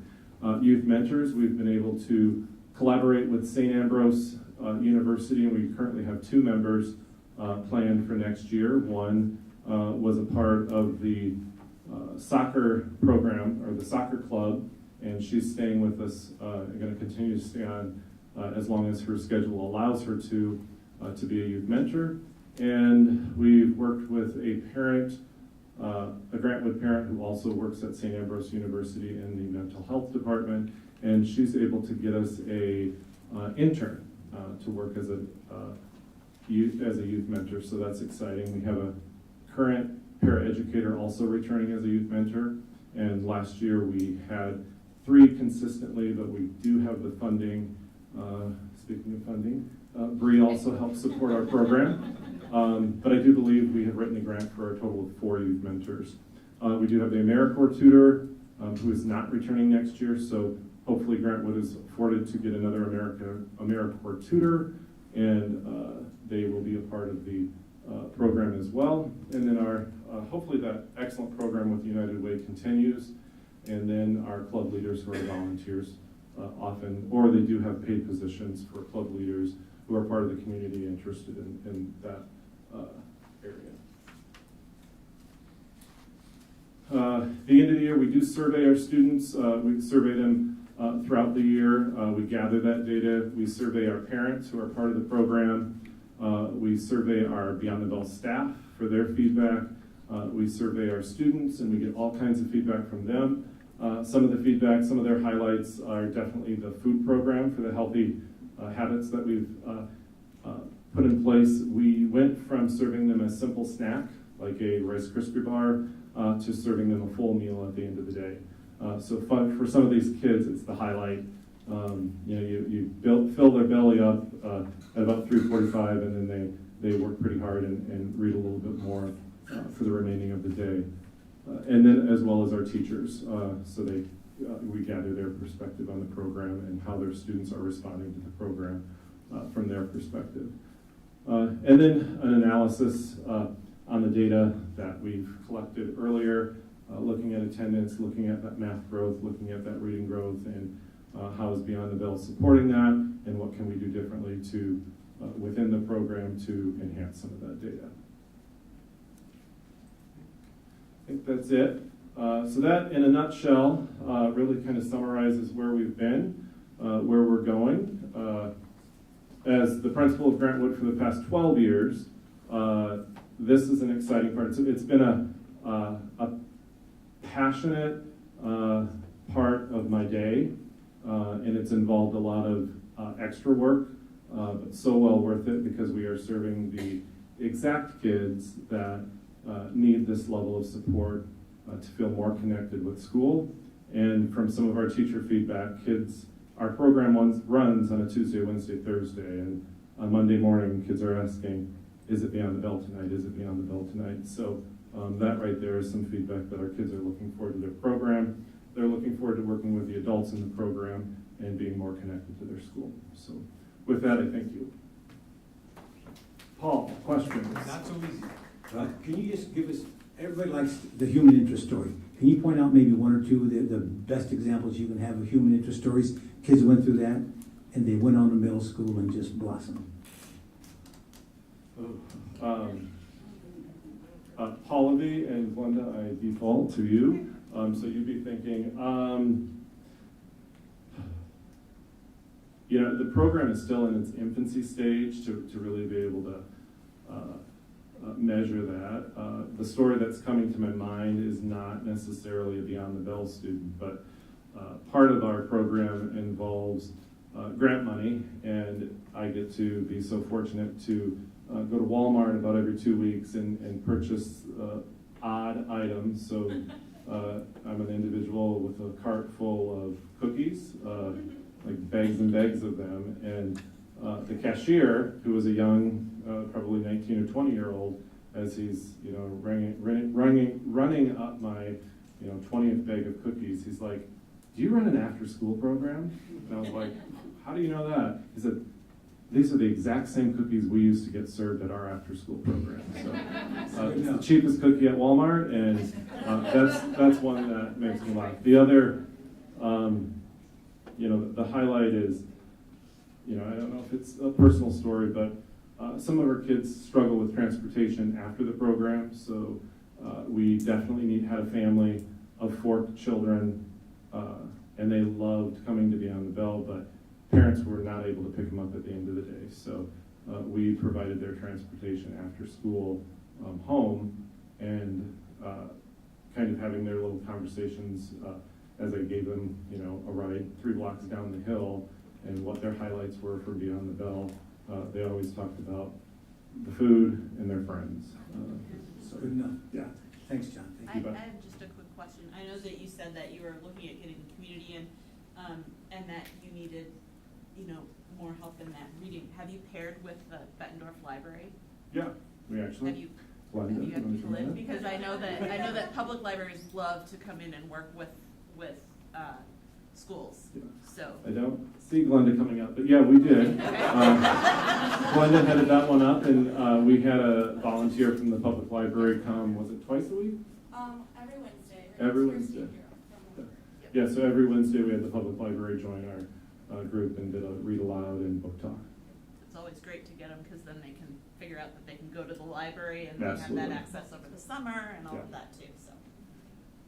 Just want to say thank you, and I appreciate in this presentation how you highlighted all the community partners that are making this possible. And I'm not trying to downplay all the hard work of our employees, but there's a lot of people being active to make this function. Yeah, So. and the kids love the high school kids coming in. And that was, seeing some of these former Grantwood kids coming back who are now in their 4th year German, and instead of being this tall, they're now this tall. That's definitely a highlight, and they like coming back and serving their, serving their old school and serving a school within the community, and their future youth mentors. They could be future members of the statewide apprenticeship program as well, because we could train them to be career educators through that program. No, and I had the opportunity to visit on 3 occasions, and to say it was impressive is a massive understatement. Helped make hats for the German club, and that was fun and exciting. And then watching hockey was awesome. And then Glenda was running the reading club that day, and watching the littles pair with the older kids and read their books that they were provided was really, really awesome. So kudos to everybody who's put in so much work. And I know firsthand, John, how much work you've put in for this, so it is hugely appreciated. A simple thank you and a good luck to you, sir. Absolutely, thank you. One more kudos to Glenda and Pallavi. Our program was short youth mentors pretty much all year, and once we got filled, somebody would get sick or something. And so even though they're program coordinators, they wore 2 hats, and they were often the coordinator as well as the fill-in youth mentor. And they just had the attitude of, we got this, let's not worry about it, we're gonna do this. They did some quick problem solving, and the 4 stations were quickly turned into 2 stations or 3 stations, and they did whatever they needed to.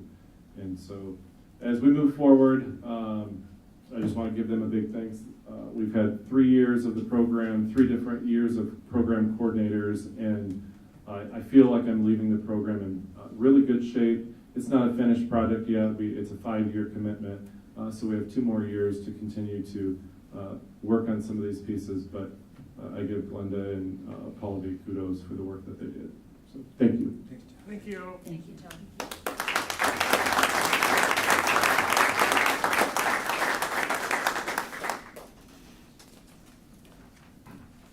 With that, we are now on 5.04. I'll make a motion to approve 5.04, May 2022 financials. Second. Welcome, Bree. Hi, Bree. Thank you. Hi, I'm obviously not as tall as Mr. Kane here, so let's adjust that. The May financials, there's not a whole lot to highlight that we haven't already talked about. If you wouldn't mind pulling those up for me, Monica. Thank you very much. Yep, and we'll go to the first slide. So the first thing to talk about is the statement of revenues, expenditures, and surplus deficit, specifically general fund. Revenues are up 3.2% over the same period last year. Expenses are up 5.7%. The revenue increase is due to all of the things we've talked about, and specifically last month's statement, increased ESSER dollars, as well as increased property tax revenue. We received that property tax payment in April, and so last year the governor had allowed people to defer those property tax payments for the COVID dollar adjustments. And then in expenditures, again, the variances are attributed by the same things that we've talked about in prior months. We've used our ESSER dollars to serve our students. We've got additional staff out there. And then we are challenged, as is the rest of the United States, with increased gas, diesel prices, and utilities, which will be our next agenda item, talking about some potential solutions for some natural gas options that we might be able to mitigate those increases. And in the next statement, this is a summary of the additional funds, our activity management, sales tax, and other funds. All of these are operating within expectations, and there aren't any additional variances or changes to note from what we've discussed in the prior month statement. And the next statement is the budget to actual. Just a reminder, this is a 5-year trend, and the revenues are up about 1.9% above expected budget. Expenditures are up 3.1%, and to sound like a broken record, although it's great that they match, right, because they should. So those variances are exactly what we would expect to see based on that prior revenue statement and prior board discussions. And then the final statement is the cash and investment summary. So our cash position is up 1% overall from the prior year. Again, you can see that custodial account will have some comparative analysis at the end of next fiscal year, because we'll have 2 years side by side of those cash balances. So that's why there's a $0 amount in that custodial account. Overall, again, I hate saying the same thing over and over, but at least it's consistent. Those changes in any revenues and expenses we've discussed in prior months, and the cash balance is where we would expect it to be at this time. We will start to see, especially the general fund cash balance decrease after June, because that's when those state aid payments roll off, and then we have to quote unquote live for those 3 months without those state aid payments. As you can see, we're in a solid cash position, and that will not be a problem to weather those 3 months. Are there any questions on the financial statements? All right, hearing none. Roll call, please. Director Dorder? Yes. Director Eastman? Yes. Director Lynch? Yes. Director Pevich? Director Smithson? Yes. Director Castro? Yes. Director Champion? Yes. Motion carried 6, 1 absent. Thank you. That brings us to 5.05. So I'm going to turn it over in a minute to Bree, but in an effort to always be mindful of how tax dollars are being spent, with the increasing prices for everything out there, including utilities and natural gas. Bree and I started a conversation, I don't know, well, actually a little while ago, and revisited it again as natural gas prices continue to skyrocket. Earlier this year, we locked in for a short period of time, but as that lock comes to a close and we look at what we want to do for next year, anticipating that either the inflation we've experienced will maybe slow down, but probably will not reduce significantly. How do we, going into some of our coldest months, ensure that we are getting the most at the most reasonable cost? And so tonight we also have, Bree's going to discuss a different option. We've been with Mid-America up to this point, but Wood River Energy also has some options for us to consider, which tonight is a presentation and an opportunity for you to hear information and process. And then we will come back to you potentially in July to take some action. But I want Bree, and Athena is with us from Wood River to give you more details about the program. Oh, and I did want to make a note. The attachment this evening was what we had with the current pricing in column 2 as of Tuesday when we posted the agenda. This morning, we received an updated document, because as Athena will attest, prices are fluctuating quickly. And so, but the good news is they actually reduced from what's posted. So tonight after this meeting, we will update this agenda item with the most current pricing that we received this morning. But because it was outside of that window, we did not update it for tonight. You should have in your packet this evening an updated version of that. Did I miss anything, Bree? And actually, Monica, let's put the one that's in the board packet, just so that's the one that we're looking at and referencing. Which will be updated the and uploaded tonight. Yeah.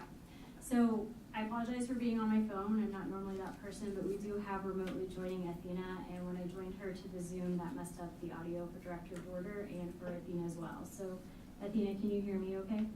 I can. And can you all hear her okay in this microphone? Okay. So what I'd like to do, I did phone a friend here. So in the prior monthly statement, we talked about natural gas prices. We've all seen it, we feel it. And what I'm trying to do is make sure that we evaluate all the options available, that we have a discussion at the board table and set a direction for our district. As Dr. Morse mentioned, we've been using natural gas price locks for several years now, since 2013.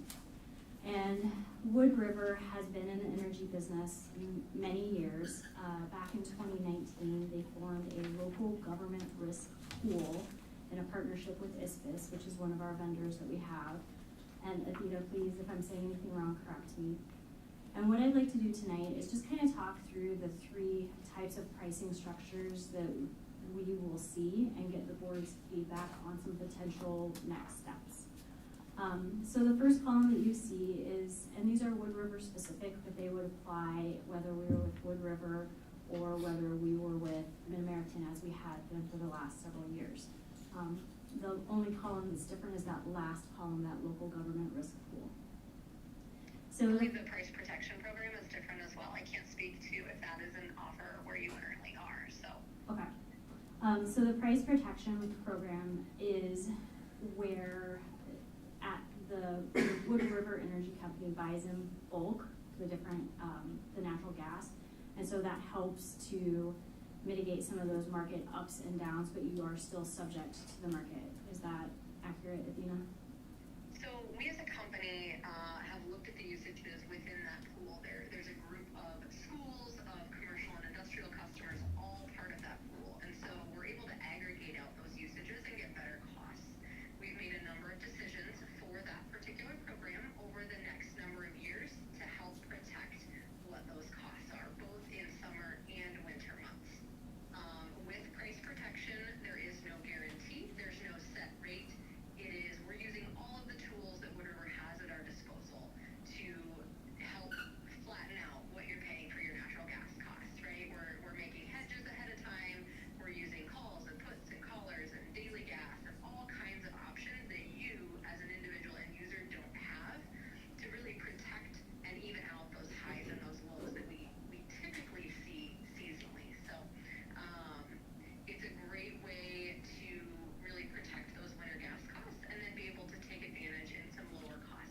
winter column is more of what we've been doing with Mid-American for the last several years.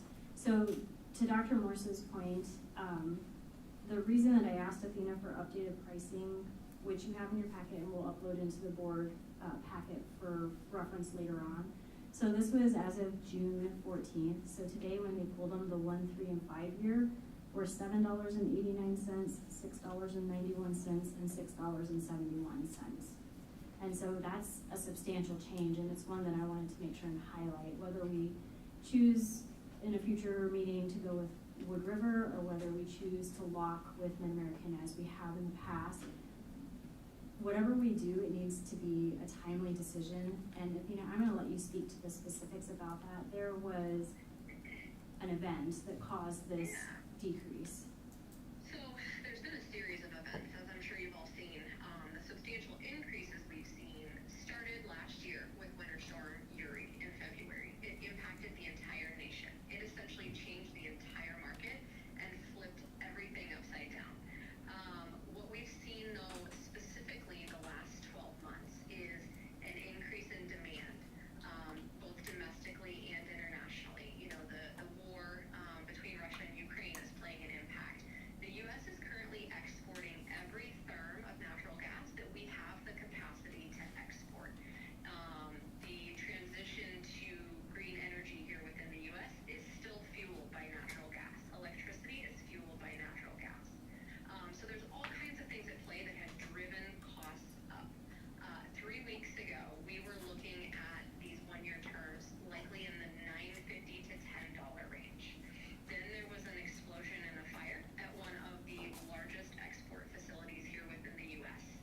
That has allowed us to keep 2 BCF of gas a day here domestically instead of shipping it out, which is helping with our domestic supply crunch that we've seen. It's helping to build our storage for this upcoming winter and has really brought those prices down quite significantly over the last 2 weeks, specifically for the prompt year. So it's a great time to be looking at this compared to even 3 weeks ago. But as we've seen, the last 18 months, this is a volatile market. We are seeing swings in the $1 to $1.50 range within any given day. 3 years ago, we were looking at a nickel in a day, so I could hold prices for longer. There wasn't a lot of movement. It was relatively predictable. We've seen that all go out the window. Questions on any of that? So we've seen drops in that second column. Next week, they could be right back up at what was originally posted or higher. It could, or it could fall further. That's when you make a decision to hedge your natural gas or lock in rates. It's kind of like when you choose to lock in your mortgage rate, right? You know that's your rate. That's going to be your rate for the agreed upon period of time, good or bad. You're doing it for the budget certainty that it can provide. I will tell you when that decision is made, if Wood River can do better than the quoted rate, we will. I always try to do best by our customers and our clients. So, but typically, yes, those prices are good for 1 day at most because of that volatility that we've seen. How does the first column, it says TBD for gas. Yep, so What would that number be today? Right, so if you remember, I referenced all of the tools that Wood River has at our disposal. We've already made decisions for percentages within each month within that pool. And so when it comes time for that prompt month, we see, okay, how much gas do we have? How much do we need? Are we able to buy and sell? Where is the current market? And so there is some settling within the months. It will vary month to month depending on those tools that we've used, both long-term and short-term. And Athena, do you happen to know offhand what the current month is for that? I believe that's what Director Lynch was asking. Yeah, it's in the low $6. So then those different strategies that Wood River uses, although you are exposed to the market, they do, like she said, use different tools to mitigate that. Just to give you a comparison, last year in June, I believe open market is the correct rate, gas was right around $3. Now it's over $8. So when I say it's changed, like that's no joke. And with this drop, in the last year, we've seen nothing but increases and historically high prices. So it is very important that we make a decision on which direction we want to go. Right now, these come out of the general fund.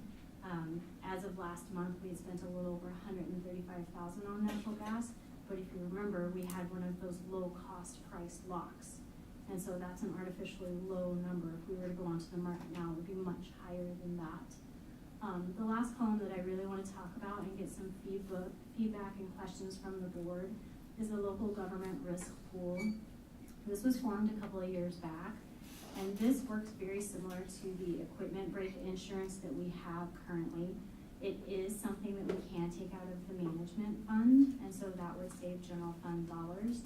In our conversations, when Dr. Morse and I have talked with Athena, if we decide to go with Wood River and we want to do those price locks like what we've traditionally done, we can at any time move from that price lock, that center column, into that local government risk pool, and it would be whatever those market rates are, whatever our specific usage is at that time. So it does provide some flexibility if we're not quite ready to explore the local government risk pool. But I'd like for Athena to explain that, and then please ask and let us field some questions. Sure. So, as Bree said, the local government risk pool was formed a number of years ago out of a need communicated by superintendents.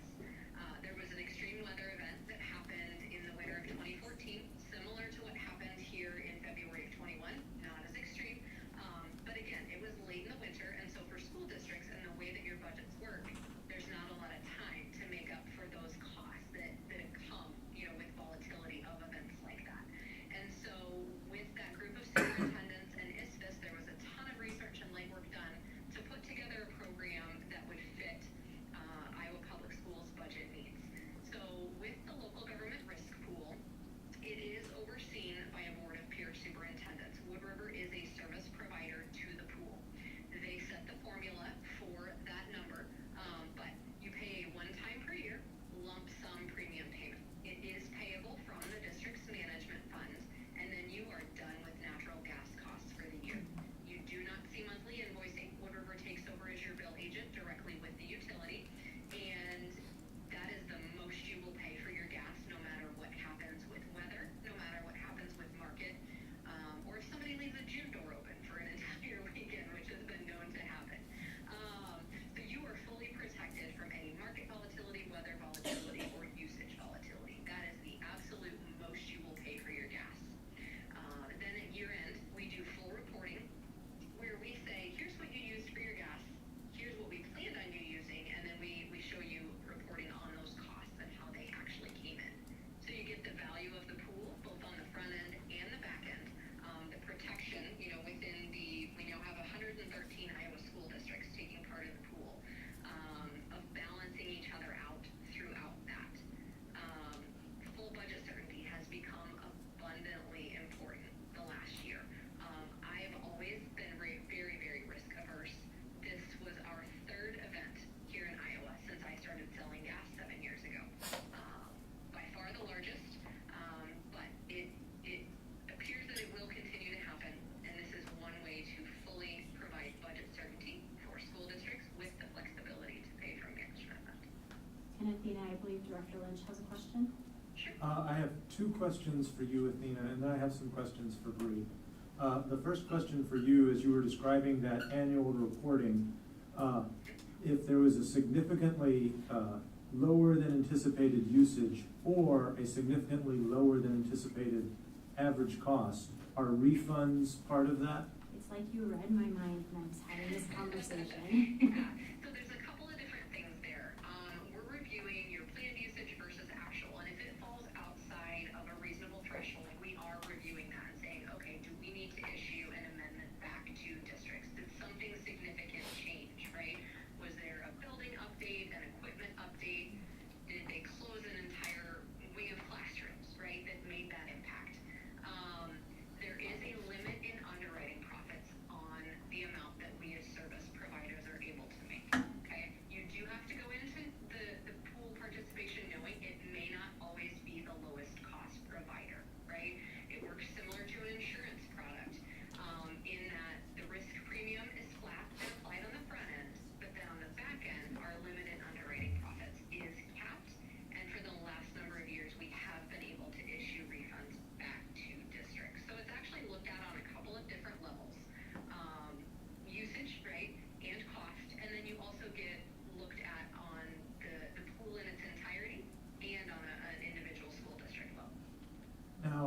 were unanticipated, remarkable price spikes in the gas, would we ever be liable for any additional payments in that year? That is what truly makes this a risk transfer program, which is what allows it to be paid directly from the management fund. Correct. This year is a prime example, right? The districts that joined a year ago, their costs were significantly lower than the ones that joined even in January, or the ones that signed their renewal in March had a different price, obviously, than what we're seeing today, just based on what has happened in the market. And then the second I will also question. add, with the local government risk pool, it is a one-year option. It does require board action each and every year. So my goal is to send out those updated proposals each year by March 1st. That way Bree has it as she's building her budget and the known input, and then it requires board action to continue. So that was actually, I think, question 1B. My second question is, it lists a fixed annual fee for all costs, gas and utility. The first two columns seem to be gas only. Can you break down what's included in that fixed annual fee? So that fixed annual fee includes your commodity cost, right, which is what we're referencing in columns 1 and 2. But then the total lump sum premium payment also includes your meter fees, your utility distribution fees, all of your taxes, franchise fees. Everything is wholly lumped into that participation premium. So while in columns, A and B, 1 and 2, we're looking at just commodity cost. All of the utility costs are a straight pass-through. So you mean it doesn't include electricity? No, it doesn't include electricity. This is only the gas-related utility Right. costs.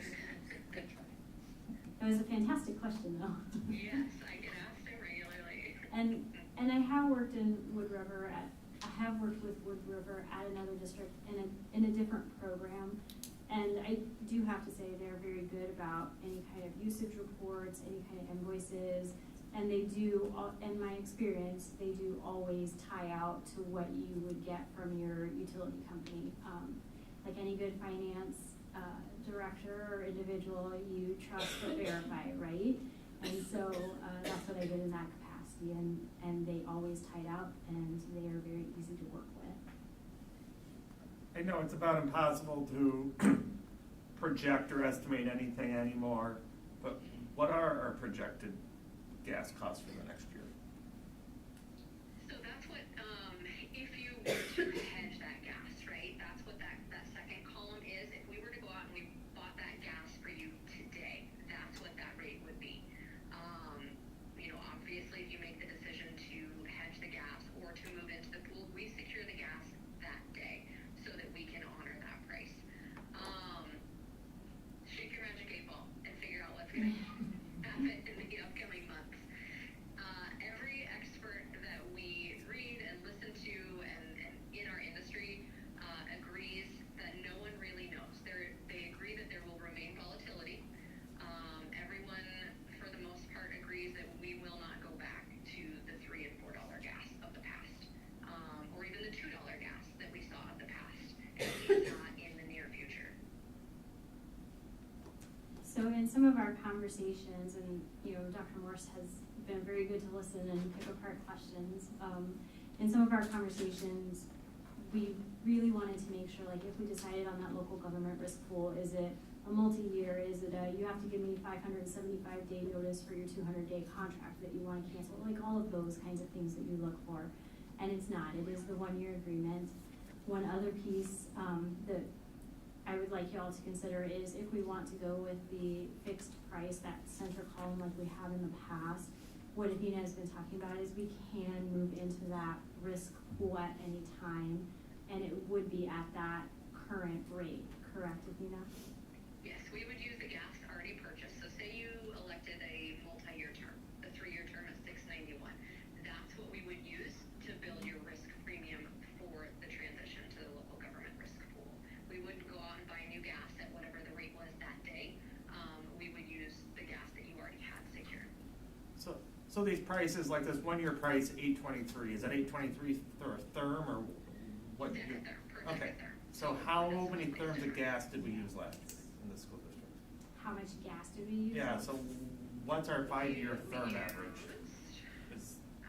You're getting into the questions I had. Yeah. Yeah, these are questions I had, yeah. 41,000 decatherms. And so that's something that I did in advance, is I gave Athena our usage history, so Okay. she had that to pull from. So it's not just a random premium amount, it's not just a random number. So to make the apples to apples comparison, this is the question for you, Mhm. Bree. Given our current usage or an X year average, obviously, when we were hybrid and when we were closed as of March, those are gonna skew our averages. But current year, at these prices, what's the number? In terms of, So 98 is 286,000 41,000 decatherms times $8. How much less or more than the 475 figure? So just to be completely Yeah, that's true. Yeah, because that doesn't include. pool, the formula for that is commodity cost is a straight pass-through, utility distribution is a straight pass-through. Then there's a 25% risk premium adder applied. Okay, there's no markup on commodity or utility distribution.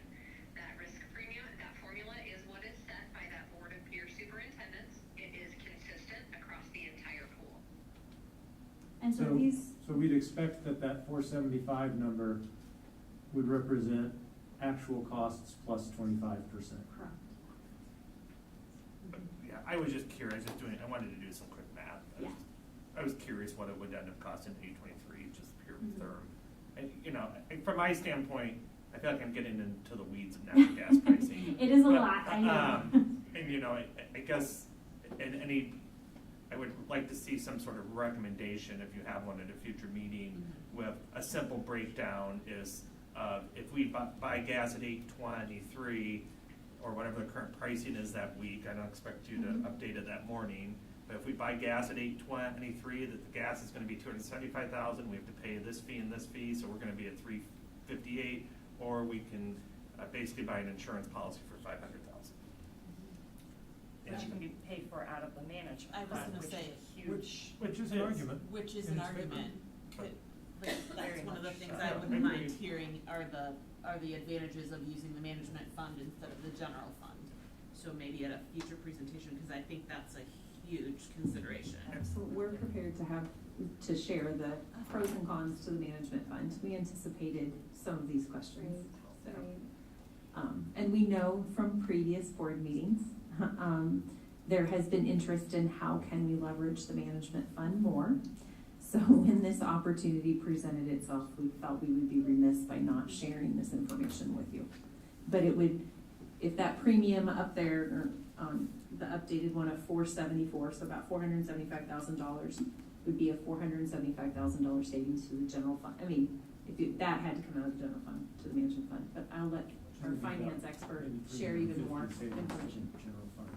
Right, exactly, and to that point, like, obviously that 135,000 we spent so far, it's lower than what we would spend on the current market. So whatever we do, whether we price lock as we have, whether we go into the government risk pool, the prices are so volatile right now, and this is the lowest. Athena, you probably follow much closer than I do. This is the lowest it's been I would say in a couple of months. Yeah, in a couple of months. Maybe without at least a month. So, there's just been, it's been a direct shot upwards. There's been one little dip in March, which timed out perfectly for our renewal season with our other school districts that participated last year. But beyond that, yeah, this is the first dip we've seen, since that small one in March, so. Are there any other local districts that participate in this? Yeah, so Central DeWitt does, and then Comanche also participates in the government risk pool. And then Muscatine as well. I know it's a little bit further away, but they're a larger district. Yeah, And we have districts of all sizes, right? We have Louisa Muscatine, one of our smallest, all the way up to Sioux City is our largest district currently participating. So I can gather more information and more comprehensive data. I just wanted to bring this to the board. have been looking at the risk pool for a while. I didn't want to explore it for the past couple of years. One, because it's new and you want to make sure it's viable, solvent, and that it does pass the test in terms of being that risk-averse product that can come out of the management fund. And it's been around long enough and there are enough districts participating that it is a viable option. With where the gas prices are now, I wanted to make sure that we had all of the information to make the decision. And then also with our recent declining enrollment and lower SSA for our specific district, you know, those general fund dollars are precious and we need to make sure that we're being good stewards of our taxpayer money and that we're looking at all the options that might divert those funds and then provide more resources for our students and our staff in that general fund. I appreciate it. Yeah, sorry. No, that's okay. When you say statistic, I don't need a pages and spreadsheets, you know, I just want like a sample billing. Yep. I can do that. I can, if you don't mind, Athena, we can work together and try to do like that side by side, just so you as a board can see like, what are we talking about in terms of volume? What are we talking about in terms of price? I believe we'll continue to move quickly, and so I'm going to be timely in getting that information out to y'all. And please, go ahead. I can just add in the commodity rate will be within pennies of that 1-year rate that's listed in that middle column, right? Your difference is going to be that we're lumped in with all of your taxes and fees and then that risk premium adder. Just quick math, right?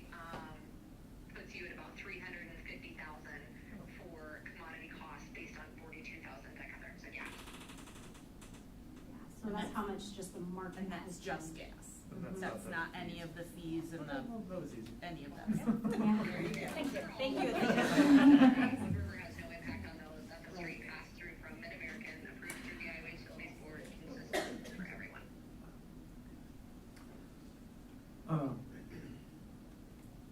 Just thinking out loud, our next scheduled meeting is July 28th.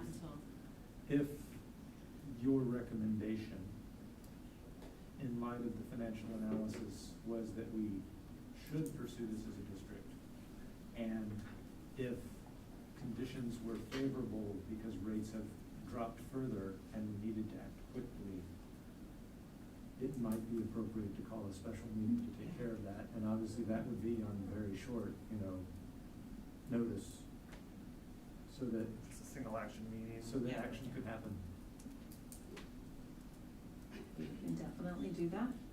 We can step back, process the input you gave tonight, talk with Athena a little bit more, really look at some more comparison, and then if we feel like timing would be critical to this so that we can access the best possible option for our district, that is definitely something we can do, is call a special board meeting with this item so that we can get things in order for the next school year. Absolutely. We just appreciate the feedback tonight. Thank you. Thank you, Bree. Yeah, no problem. Thanks, Athena. Have a good night. Thank you, Athena. Thank you all. Bye. Thank you. Thank you. Thanks, Bree. Mhm.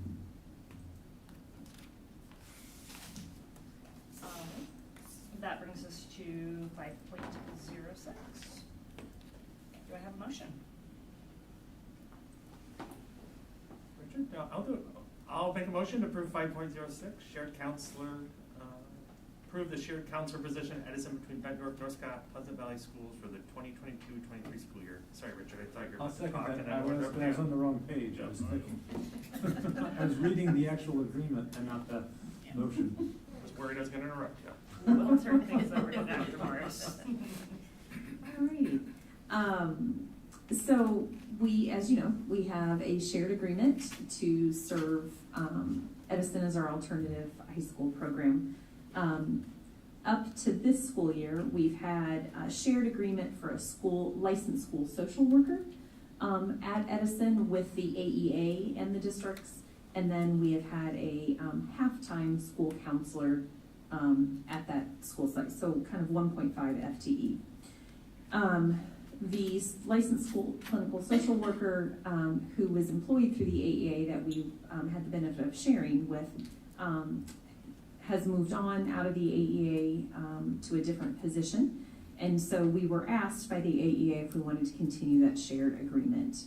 In talking with our colleagues in those other two respective districts and getting input from our program administrator at the site, the recommendation that came to us from our program administrator to the three superintendents was not to fill the school social work position, but felt that with the needs between the school-based mental health therapists that we have down there through partnerships, with increasing the school counselor position to a full FTE instead of a half-time FTE, it would meet the needs of what the school site currently needs.